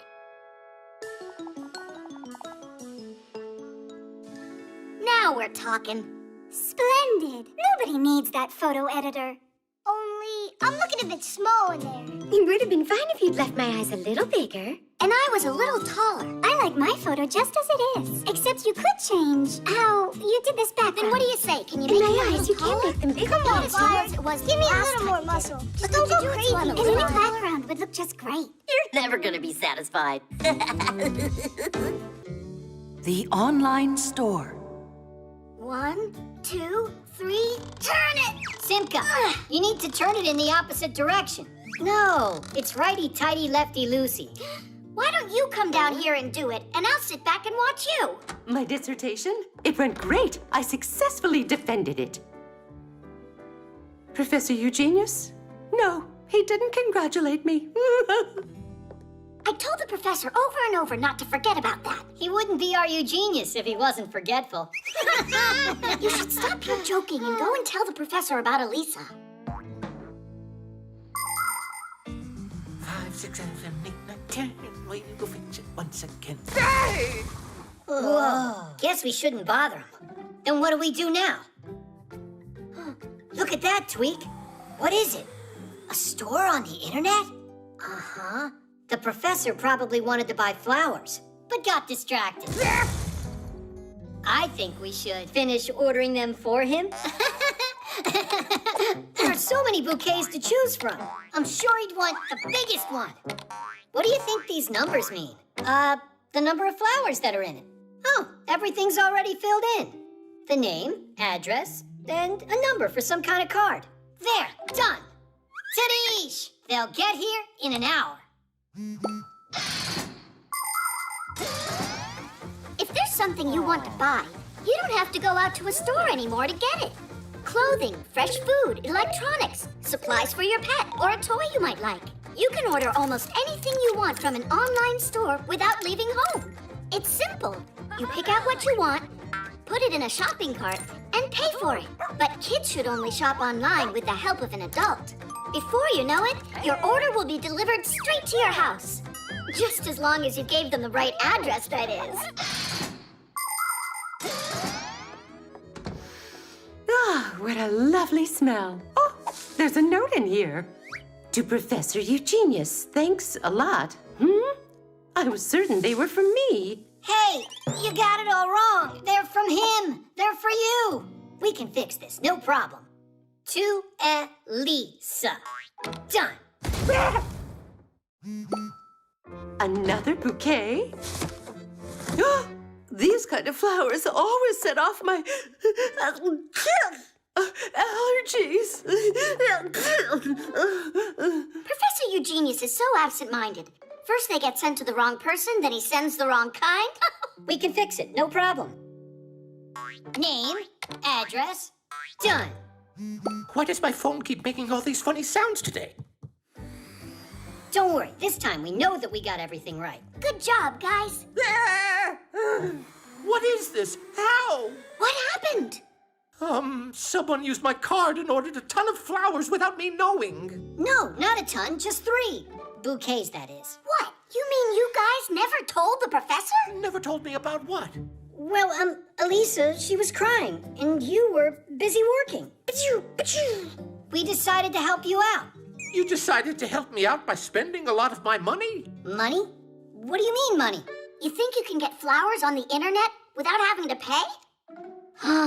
That's what those numbers must have been about. But you wanted to order flowers anyway, didn't you? Yes, I did. And look, I've already done it. And then you... Professor Eugenius, you remembered.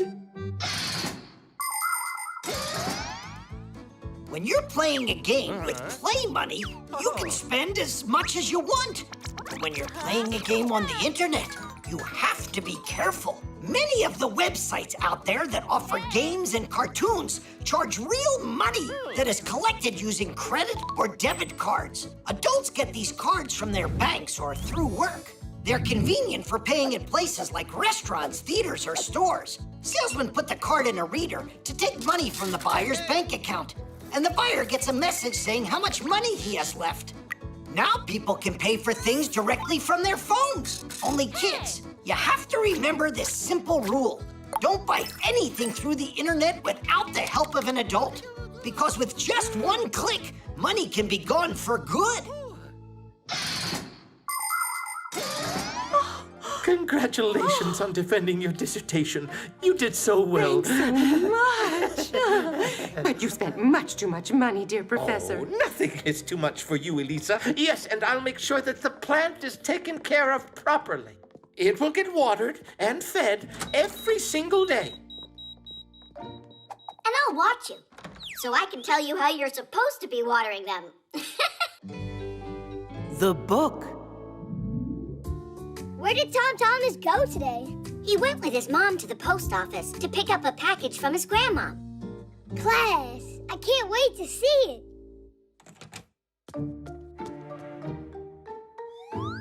Well, what did your grandmom send you? It's the #1 coolest present. Did you really get a pack-a-mat? What? I'm allowed to dream, right? I wish it was a pack-a-mat. It's a book. Oh, wow! That's Treasure Island. What's the difference? I think books are as boring as it gets. I agree. Guys, come on! Inside of this book are really cool adventures. What are you talking about? Inside that book are letters.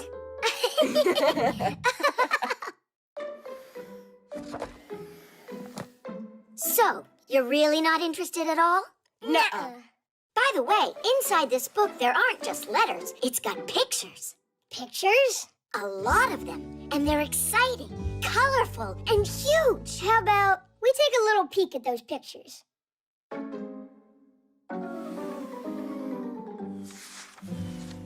Oh, pirates! Uh-huh, a gang of them. Simka, help me out! Whoa! Check out that skull! What's going on here? Well, if we want to find out, we'll have to read it. Will you read it to us? All right. Having taken a hold of the map, the pirates set off to find the stolen treasure, and they walked on and on. The road was winding and went up and down. Finally, that very pine appeared in the distance. It towered almost 200 feet above the thicket. Sensing that the treasure was close, the pirates rushed forward. Even Silver hopped along on his peg leg. After a moment, everyone was standing at a huge pit. It was dug a long time ago. Its edges were already crumbling and grass was growing at its bottom. There were old boards from boxes lying around, but there was no chest filled with untold riches. Someone had already been there and stolen the treasure right out from under the noses of the pirates. 700,000 pounds had disappeared. So what happened after that? Yeah, who stole the treasure from there? Read it. Read it? But reading's boring, you said. Huh. Then don't read. I don't care. Me neither.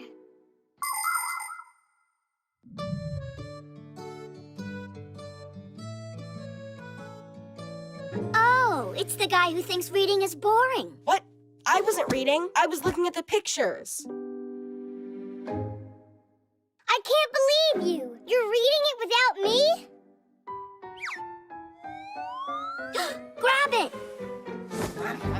Chusaka, this is not yours. Give me back my book. Pull it harder, harder! Yes. Oh, this is bad. That book was his grandma's present. We'll fix it.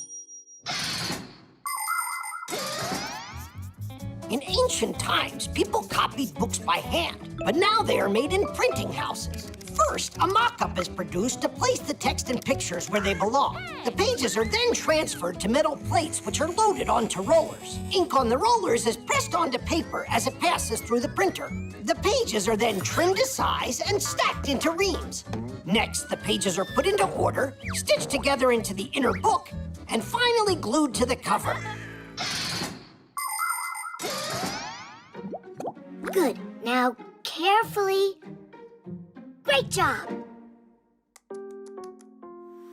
So now can you read the book to me? I think it's someone's time to go to bed right now. Just a little more, okay? So, it's not boring then? It's not. Tom Thomas, were you reading? Mom, Treasure Island is really great. You were right. It's the #1 coolest present. I am so glad you like it. But why don't you continue reading tomorrow? Now it's time for bed. All right. You've managed to wear it out already. Well, me and Chusaka, we were fighting over the book. I think she also wanted to read it.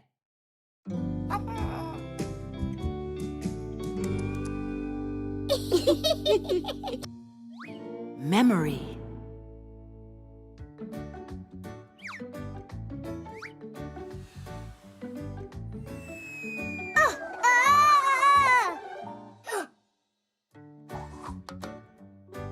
Tom Thomas. Ow! Watch what you're doing. Ow. What, your room wasn't messy enough? Nah, Mom said whichever stuff I don't need I should throw out, but I don't know which stuff is the stuff I don't need. Can I help you? All right. Well, this goes there. And this goes there too. Hey, that's a wheel from the first toy car I ever had. It's a really good memory. Well, there's no way you need this pen cap. I do need it.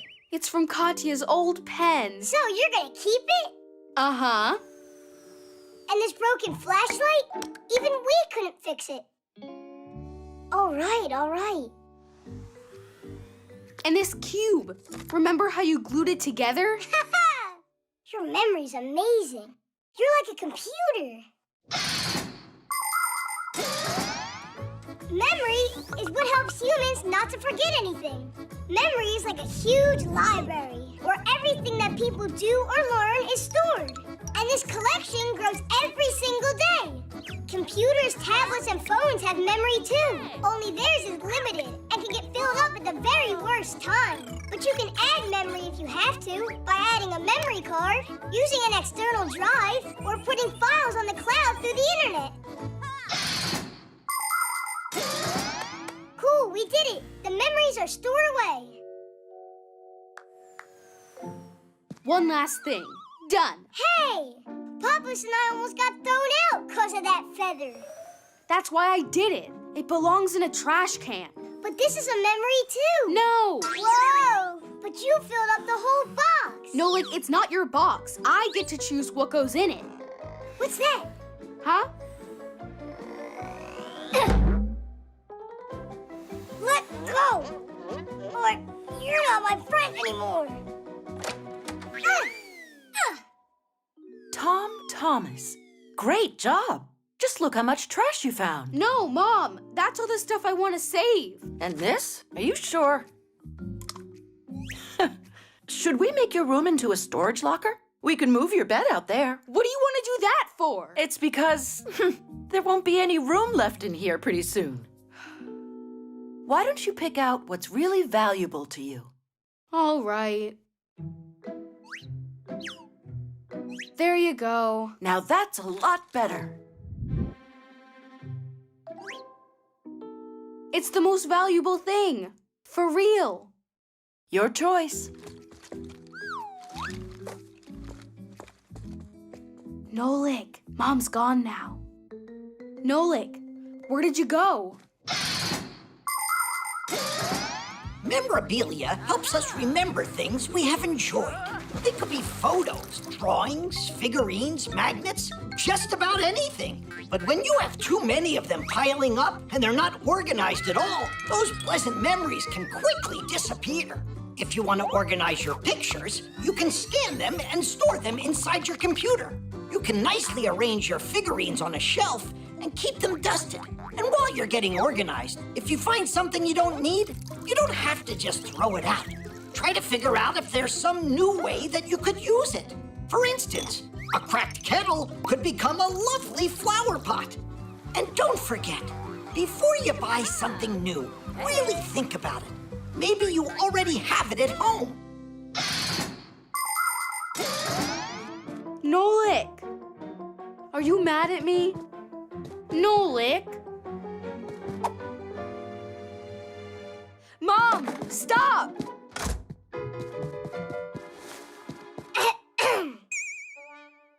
Nolik, you're not hurt. Oh, you scared me to death. That's the second time I was almost thrown out.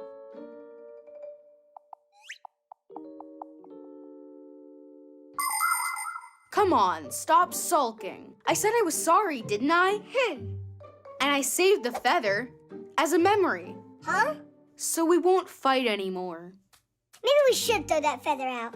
It's only caused suffering for both me and you. But what about the memory? That kind of thing you don't forget. Anyhow, I took something else from the trash can for the memory. A wrapper? Uh-huh. You remember when you ate a ton of candy and then your tooth had to get pulled? When was that? Your memory looks like it ran out of memory. Trash. Okay.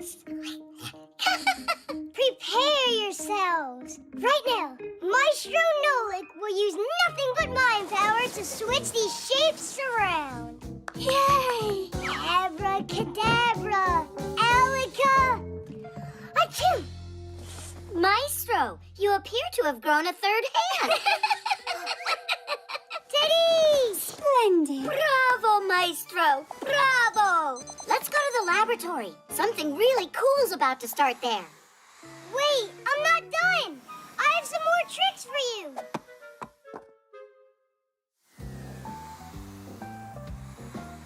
Oh, dear colleagues, so glad you're here. Have a look at my latest invention. It's a mini recycling factory for trash. Are you ready for some magic? You mean a trick? Professor, your report. Oh, there's so much trash in here. Professor Eugenius, why don't I throw it out? Stop out of this trash, as you call it, Alysa. We can create wondrous new things. Again, you've made a mess in here. What happens with that trash that you've gathered into a bag and thrown out? It's taken by a trash truck, together with other trash that's been collected, to a dump. And there, what once started as a small pile can gradually grow into a huge mountain of trash. And more trash keeps coming every day. Oh, Marcia! To stop trash from threatening the lives of every living thing, it needs to be recycled. Everybody's help is important here, from the world's big humans to us little Fixies. All right, let's begin. Throw the old cans in there. Into here? Into there. Into here. Mm-hmm.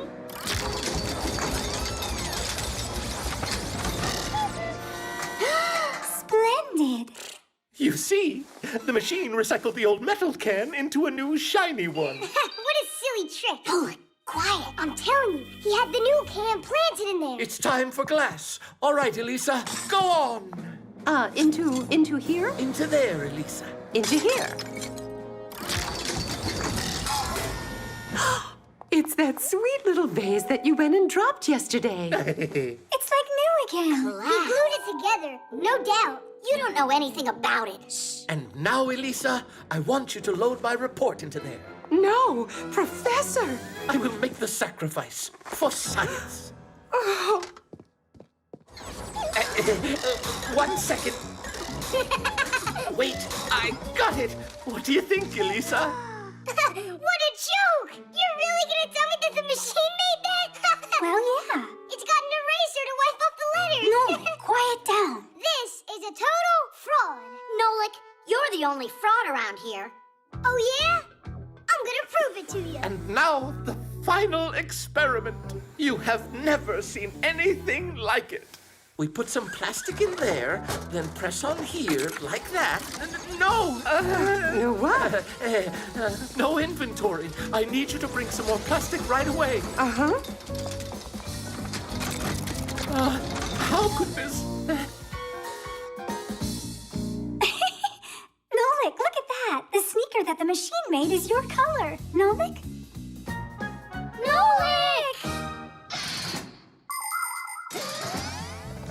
Whatever is thrown out at the dump is practically lost forever.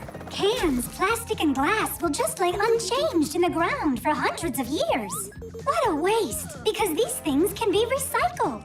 For example, if you collect 700 aluminum cans, it's possible to make a bike out of them. 5 kilos of old paper is enough material to manufacture a new chair. And a shirt? That only takes 16 recycled plastic bottles. Splendid? Oh yes, I think so too. Really, it's not that hard at all. You just need to learn how to sort your trash. If you do, many old and unwanted things will escape being thrown out at the dump and go to a special recycling plant instead, where they will be given a second life. No, he couldn't have flown in. I saw him, I'm sure. Nolik, please come out. I promise I'm never gonna call you a fraud ever again. Nolik! I'm here, don't worry. Oh, Nolik, you're okay. Nolik! Ooh. Oh, Nolik, you really scared us. You're alive. I couldn't find anything at all in there. No cans, no vases. There wasn't even any toilet paper. And you didn't believe it. Professor, how do you do it? You know, I With his mind power. How did you know that?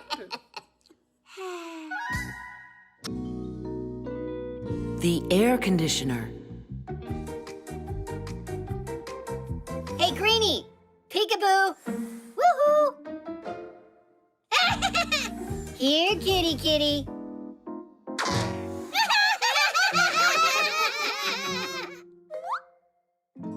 It's taking Digit forever. 'Cause when it comes to fixing up air conditioners, Digit's a dum-dum.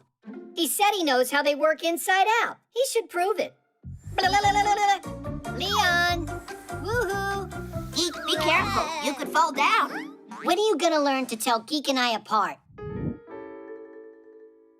You done? It's working perfectly. Oh, yeah? Then why wouldn't it respond to the remote?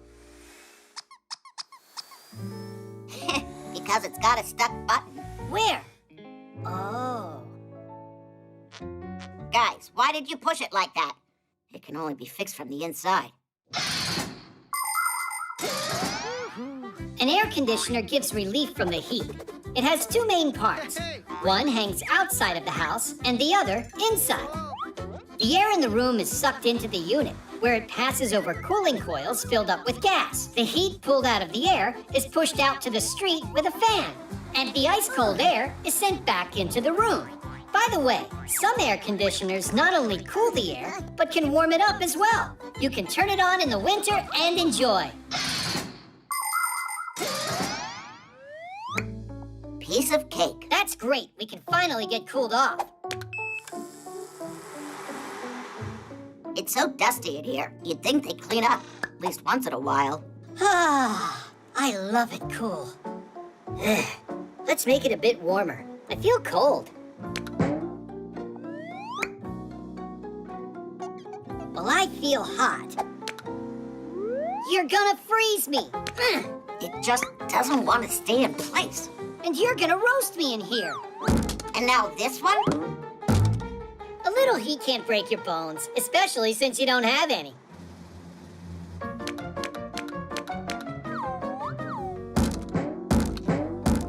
Come on, guys! What are you doing? I don't need the remote to fix this.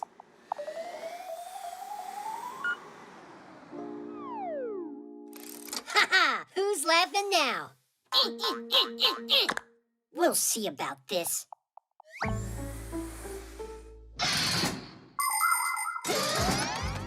It feels good to be in a room with an air conditioner in the summertime, but it's better not to sit directly under one.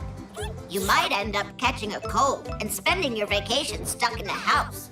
It's also important to remember that an air conditioner doesn't freshen the air, but rather recirculates the room's air over and over. That's why you should open the windows and air out your home a few times a day. When you play outside on a hot day, try to spend more time in the shade. When you're out in the sun, wear a hat, put on sunscreen, and drink plenty of water. And even though ice cream is refreshing when it's hot, be careful, because it makes it easier for you to get a sore throat. And a simple garden hose can turn any hot day into something special. Just invite your friends, turn on the water, and have a blast. I'm cold. Well, I'm hot. It's cold. No, it's hot. So that's what's been going on, and they call themselves Fixies. Will you stop it already? You're gonna completely break it.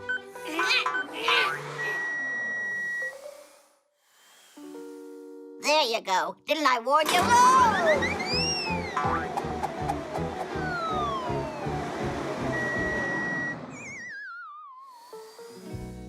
Oh, help me! Digit? They come. Hold on there. I taste awful.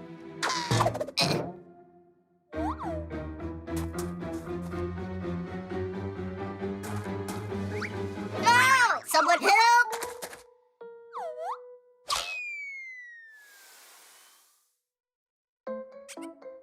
Digit, why did you go inside the terrarium?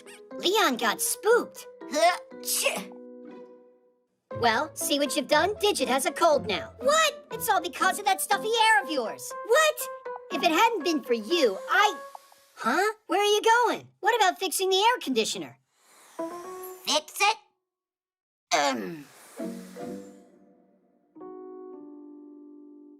Didn't Digit talk about how he knows air conditioners inside out? He's just upset he almost learned chameleons inside out. Hide and seek. -18 plus 32, all multiplied by 16 to the 5th power. Simka! Let's play hide and seek, huh? You promised you'd play today. No, not now. Uh-huh. Yeah. Could you play just one round? And then when we're done, you can go back to your math. Why don't you ask Buggy to play? If you want, I can go look for you, and you can go and hide. To find the area of a triangle, wait a second, you need to know... You're the one that told me you gotta keep your promises. And now you're staring at your Fixie tab. All right, let's check. If your base is 20 and your height's 8, then the area of the triangle's... Get up, quickly! Nolik, what's wrong? Didn't you hear it? There was a boom over in the kitchen. Well, I didn't hear anything booming. Well, it did, and Papa said you need to go there right now. You wait here. I'll hold it for you. All right, Simka, you and I are playing hide and seek. When Fixies come face to face with a human, they turn themselves into screws, or just find a place to hide. Fixie kids are taught to do this at home and at school. However, some Fixie kids also try hiding when they're not prepared for their class. Adult Fixies like to take part in Fixie hide-and-seek competitions. This year's winner was a friend of Papu's. He stayed hidden for so long that he ran out of power and turned into a screw without even wanting to. Humans also like to play hide-and-seek. One person is the seeker and everyone else hides. Or it can be played with only one person hiding and everyone else looking for him. Whoever finds him starts hiding with him until only one seeker remains. Then the game starts all over again. Nothing happened in the kitchen. Do you hear me, Nolik? Where is he? And where's my Fixie tab? Yoo-hoo! Enough with your joking. Give me back my Fixie tab. Find me and you can have it. Piece of cake, Nolik. Nope, not there. Not there either.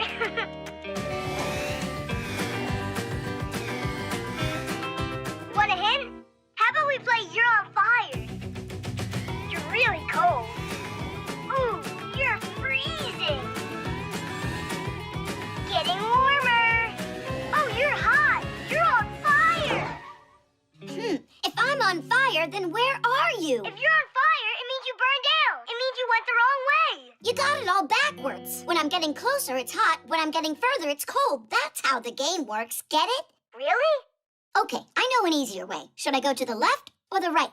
Go straight. To the right. No, not there. But you just said to the right. I mixed it up. Now definitely to the right. Now to your left. Go, to the left. Oh, no, to the right.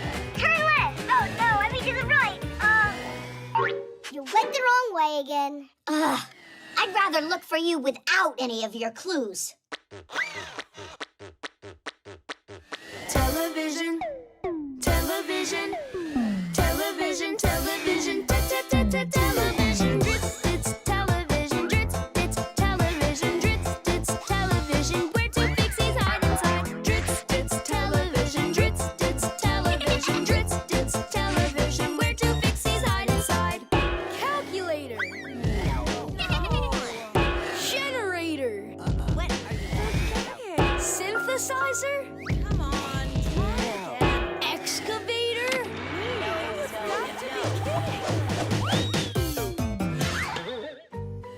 Do you give up or what? That means I won that round, and that you're the one that's still it. There was no round. Got that? Now you give me back my Fixie tab. Calm down. I'll give it to you. Oh, I don't have it with me. Is this a joke? Your tab's right out in the hallway. In Tom Thomas's right sneaker. That's where I was hiding. Oops. Chusaka, no! Simka! Don't do it! She'll try to eat us! And who had the bright idea of hiding in a sneaker? Hold on. Did you say it's inside the right one? Well, yeah. Oh, it was in the left? I went and mixed it all up again. Yeah, it looks like I gotta teach you left from right. Try to remember, this is my left side, and this one's my right. The roller coaster.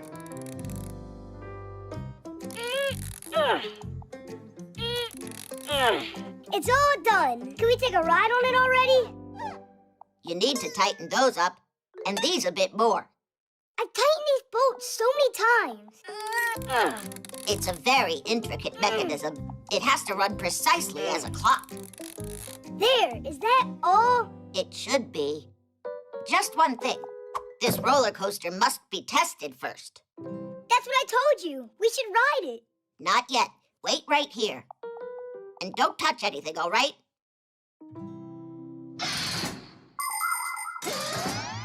Anybody can have fun on simple rides like swings, carousels, and sliding boards, the kind you find in just about every playground.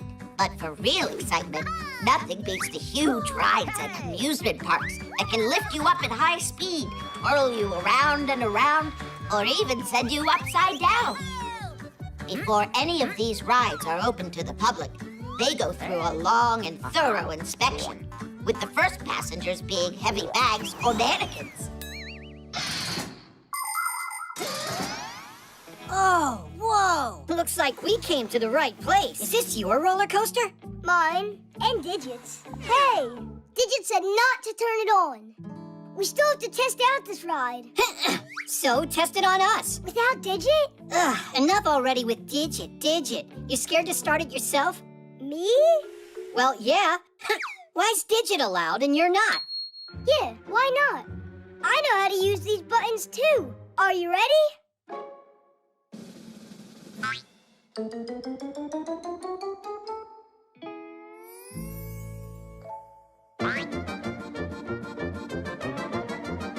Just wait. Is that all?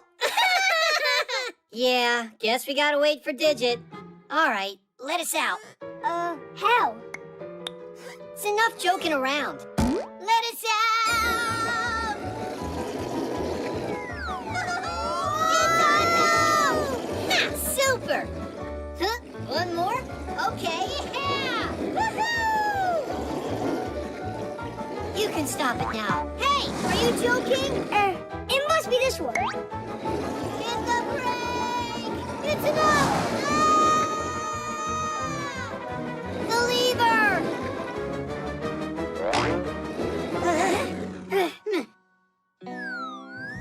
How long we gotta hang here? I thought you said you knew how to work this thing. I didn't think it was so hard. No! Don't touch anything. That's enough testing for now. We'd rather hang. When's Digit gonna finally get back here? Nolik, didn't I tell you not to touch it? I don't even want to imagine what would have happened if they fell down from there.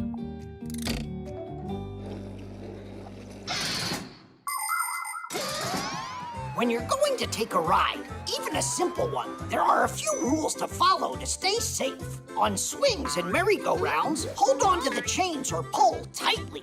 If you're going to go on a big ride, it's best to empty your pockets and leave your toys and phones with an adult, because at such high speeds, they can just fly off. Always make sure to check that your seatbelt is securely fastened, and under no circumstance should you unbuckle it. It's also dangerous to take food on a ride. You can choke on it and make a mess on your neighbor. Only go on rides if there's a supervisor there to run it. And it should go without saying that you should never touch anything that you're not supposed to. There you have it. Just follow these simple rules and enjoy the ride.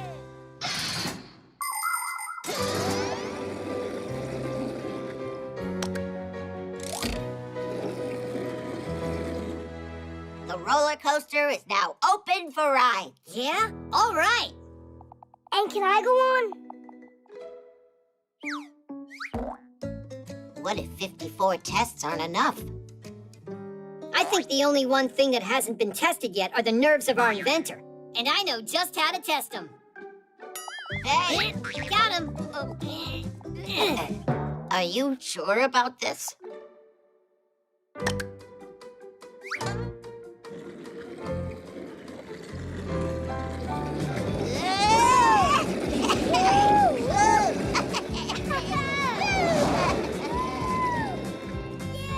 Huh, we haven't tried pressing this button yet. Don't press it. It's a surprise. A surprise.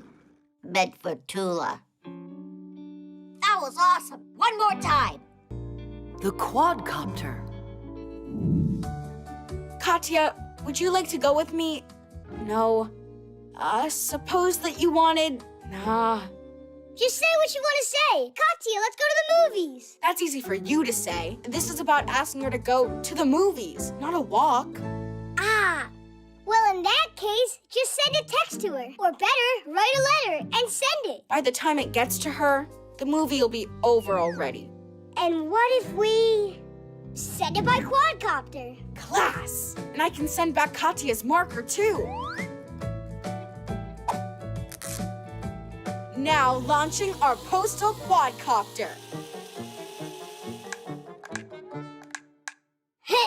Let me help. Nolik! Steer the other joystick.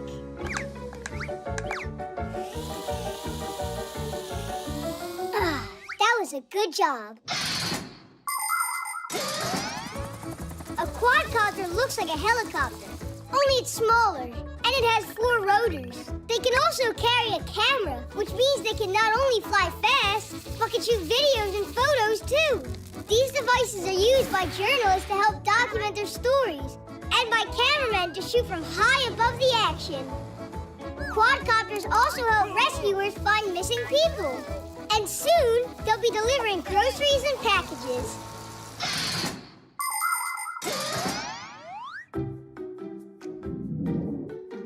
She's taping a note on it. Let's fly it back here. Thank you for the marker? What about the movies? Nothing at all. She doesn't want to go. Maybe Katya doesn't want to go with me, but with Johnny. Your imagination is awesome. All right, we'll check with the quadcopter. But that's spying and that's not good. Only that Johnny. Someone's not answering her call. I'm sure it's Johnny. He never hears his phone when it rings. Now she's writing him a note? So that's how it goes. Katya, now I know everything. Enjoy the movies with Johnny. But the friendship between you and I will always be strong? Is now over. And that is that. What? When ancient people needed to send a message, they would make signals with loud drums or with smoke from fires. The signals were then sent repeatedly in a long chain, moving from one settlement to the next. Later, people started using messengers and carrier pigeons to deliver the news. It was not until the 16th century that a real postal service appeared in Europe. A postman would travel in a carriage, only they were so far that he could go. With time, ships and trains started carrying letters. But today, most everything is sent through the internet. 1 second and the message is already in an electronic mailbox or on social media. Paper letters are becoming rarer and rarer. But you gotta admit, to get a real letter feels great.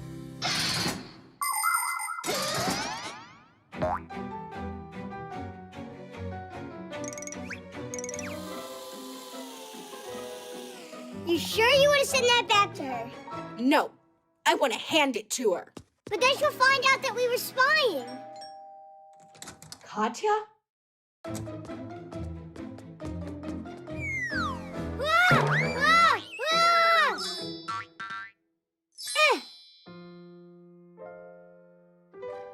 Tom Thomas, how come you wouldn't answer your phone? You were calling Johnny. You didn't call me. And why would you think that?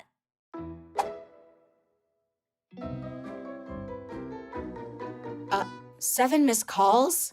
That means... I was thinking that you and I, could just open this. But you were writing this note to Johnny. Hey, were you spying on me? No, Katya, it's all my fault. Please forgive me. Tom Thomas wanted to send you a letter. But it never got to you. It fell off the quadcopter.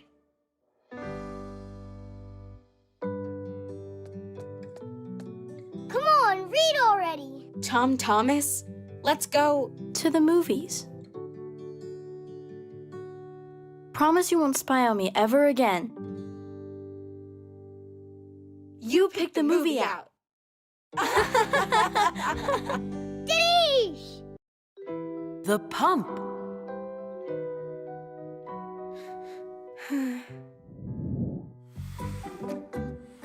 Tom Thomas, how about we play cars? I don't want to. Then let's play soldiers. Not soldiers either. What's wrong with you today? It's that Katya, she didn't invite me to her birthday party. Why? Do you know? We were playing a game of chess, and I did this stupid move, and she didn't let me play it over. And then? Then I told her she was a meanie, so we had a fallout. Just apologize already. It's so easy. And then wish her a happy birthday. It's so easy for you to say. I don't have a present. So how can I go? Do you have balloons? Sure, right here. Tell Katya you got her a sausage for her birthday. I can't bring this, can I? Wait a sec. I know a way that you could turn that into a doggy. Show me. Have you ever seen long balloons that look like sausages? It's possible to make animals, flowers, or even people out of them. Making things out of balloons has got a name. Twisting. That's because if you want to make them, the balloons need a twist. Take a balloon and inflate it, but not all the way. You need to leave a little bit of room for air to move. Otherwise, the balloon might burst. Make 3 short sausages at one end of the balloon. Next, fold and twist the 2 of them that are closer to the center. That will be the head and the ears. Now twist some more to make the neck, front legs, and the biggest part, the body. Then comes the back legs and the tail. And that's it. The doggy is done. Now go and try to do it yourself.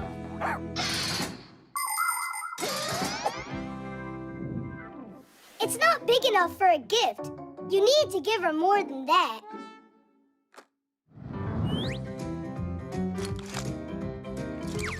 The robot.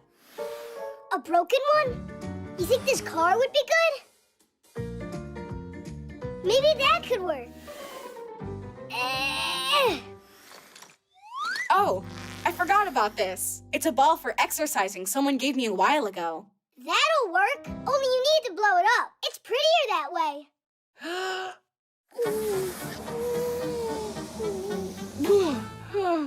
I got dizzy from that. Then how about a hairdryer? Yeah, or a vacuum cleaner. You've got to be kidding me. Blow it up with a vacuum cleaner? Oh, right, like you've got some better idea. A pump would work. The only one I have's for a bike. Great, get it. A pump is made up of a cylinder, a handle, and a hose with a nozzle on it. Inside hides a special part called the piston. When you pull the handle up, the air gets sucked inside. And when you push it down, the piston pushes it through the hose and into the ball. People can't blow air that hard or that quickly. By the way, the air doesn't get out of the ball because of a special valve. The valve only lets the air out when you press on it, like this.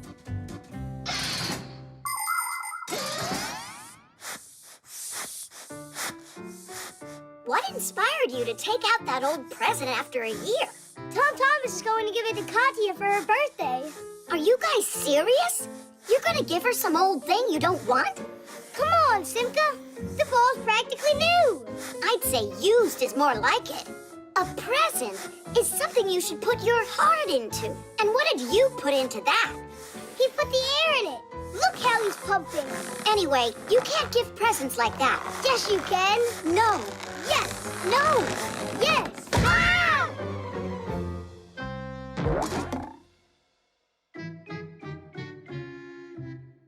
Now there's just no way Katya will make up with me. No panicking. Oh, do you have more of those balloons? And we've got your pump. Everything's gonna be all right. Tom Thomas? Happy birthday, Katya! Happy birthday. Thank you. They're really pretty. And please forgive me about the chess. And you forgive me.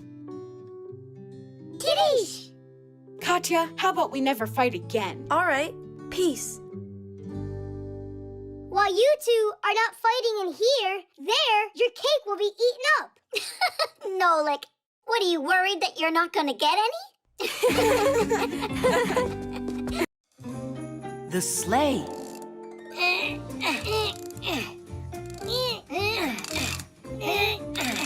All right, let it drop.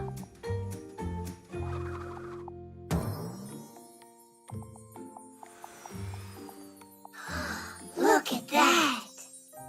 Oh, it's a shame humans have Santa Claus and Fixies don't. What makes you think that they don't? You know, Santa's bringing presents later today. And while he's visiting, he'll even give you a sleigh ride. For real?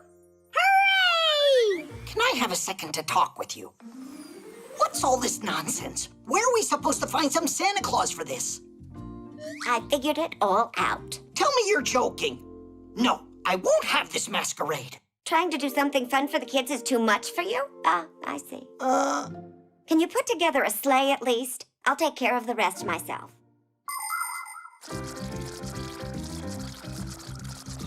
Oh, that was a lot of work. Oh, wow! It's a sleigh! Santa Claus really showed up! Where is he? I haven't seen anyone here. Gotta go.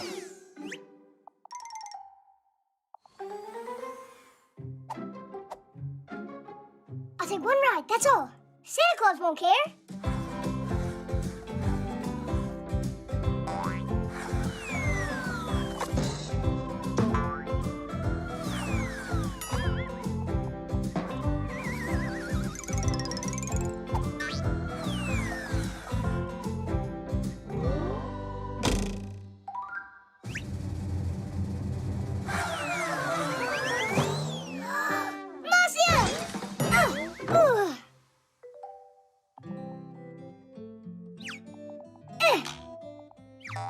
It's really broken. Santa Claus won't even talk to me now. What am I gonna do? Serves me right. Ho, ho, ho! Santa Claus? Whatever happened here? It was an accident. I didn't do it on purpose. It needs to be fixed. Think that you could help me? Uh-huh.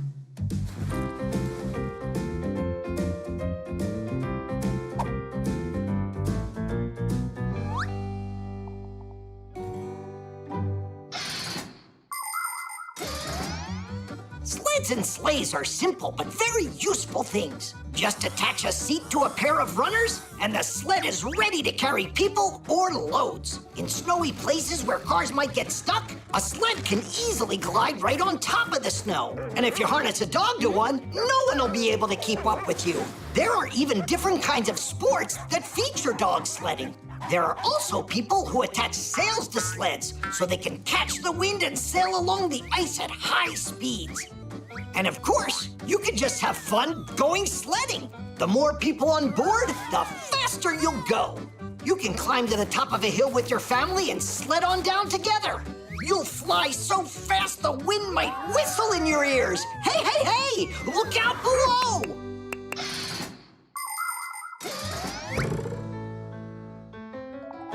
Kadish! Where is my sleigh? Another Santa? I'm Santa Claus. No, I'm the real Santa Claus. You are just an imposter. I think your beard is about to fall off. Now I've got a sleigh ride for you. No, I'll give you that ride. Hey, this is my sleigh. Is that so? I got 2 Santa Clauses at once? Class! Wow, I am so lucky! You certainly are. 2 is much better than 1. Now that's one thing we agree on. Oh, wow. Looks like a Santa Claus party over here. Isn't he cool? Which do you mean? The one that looks like Nolik's grandpa's or our Vasya? So, are you ready for your presents?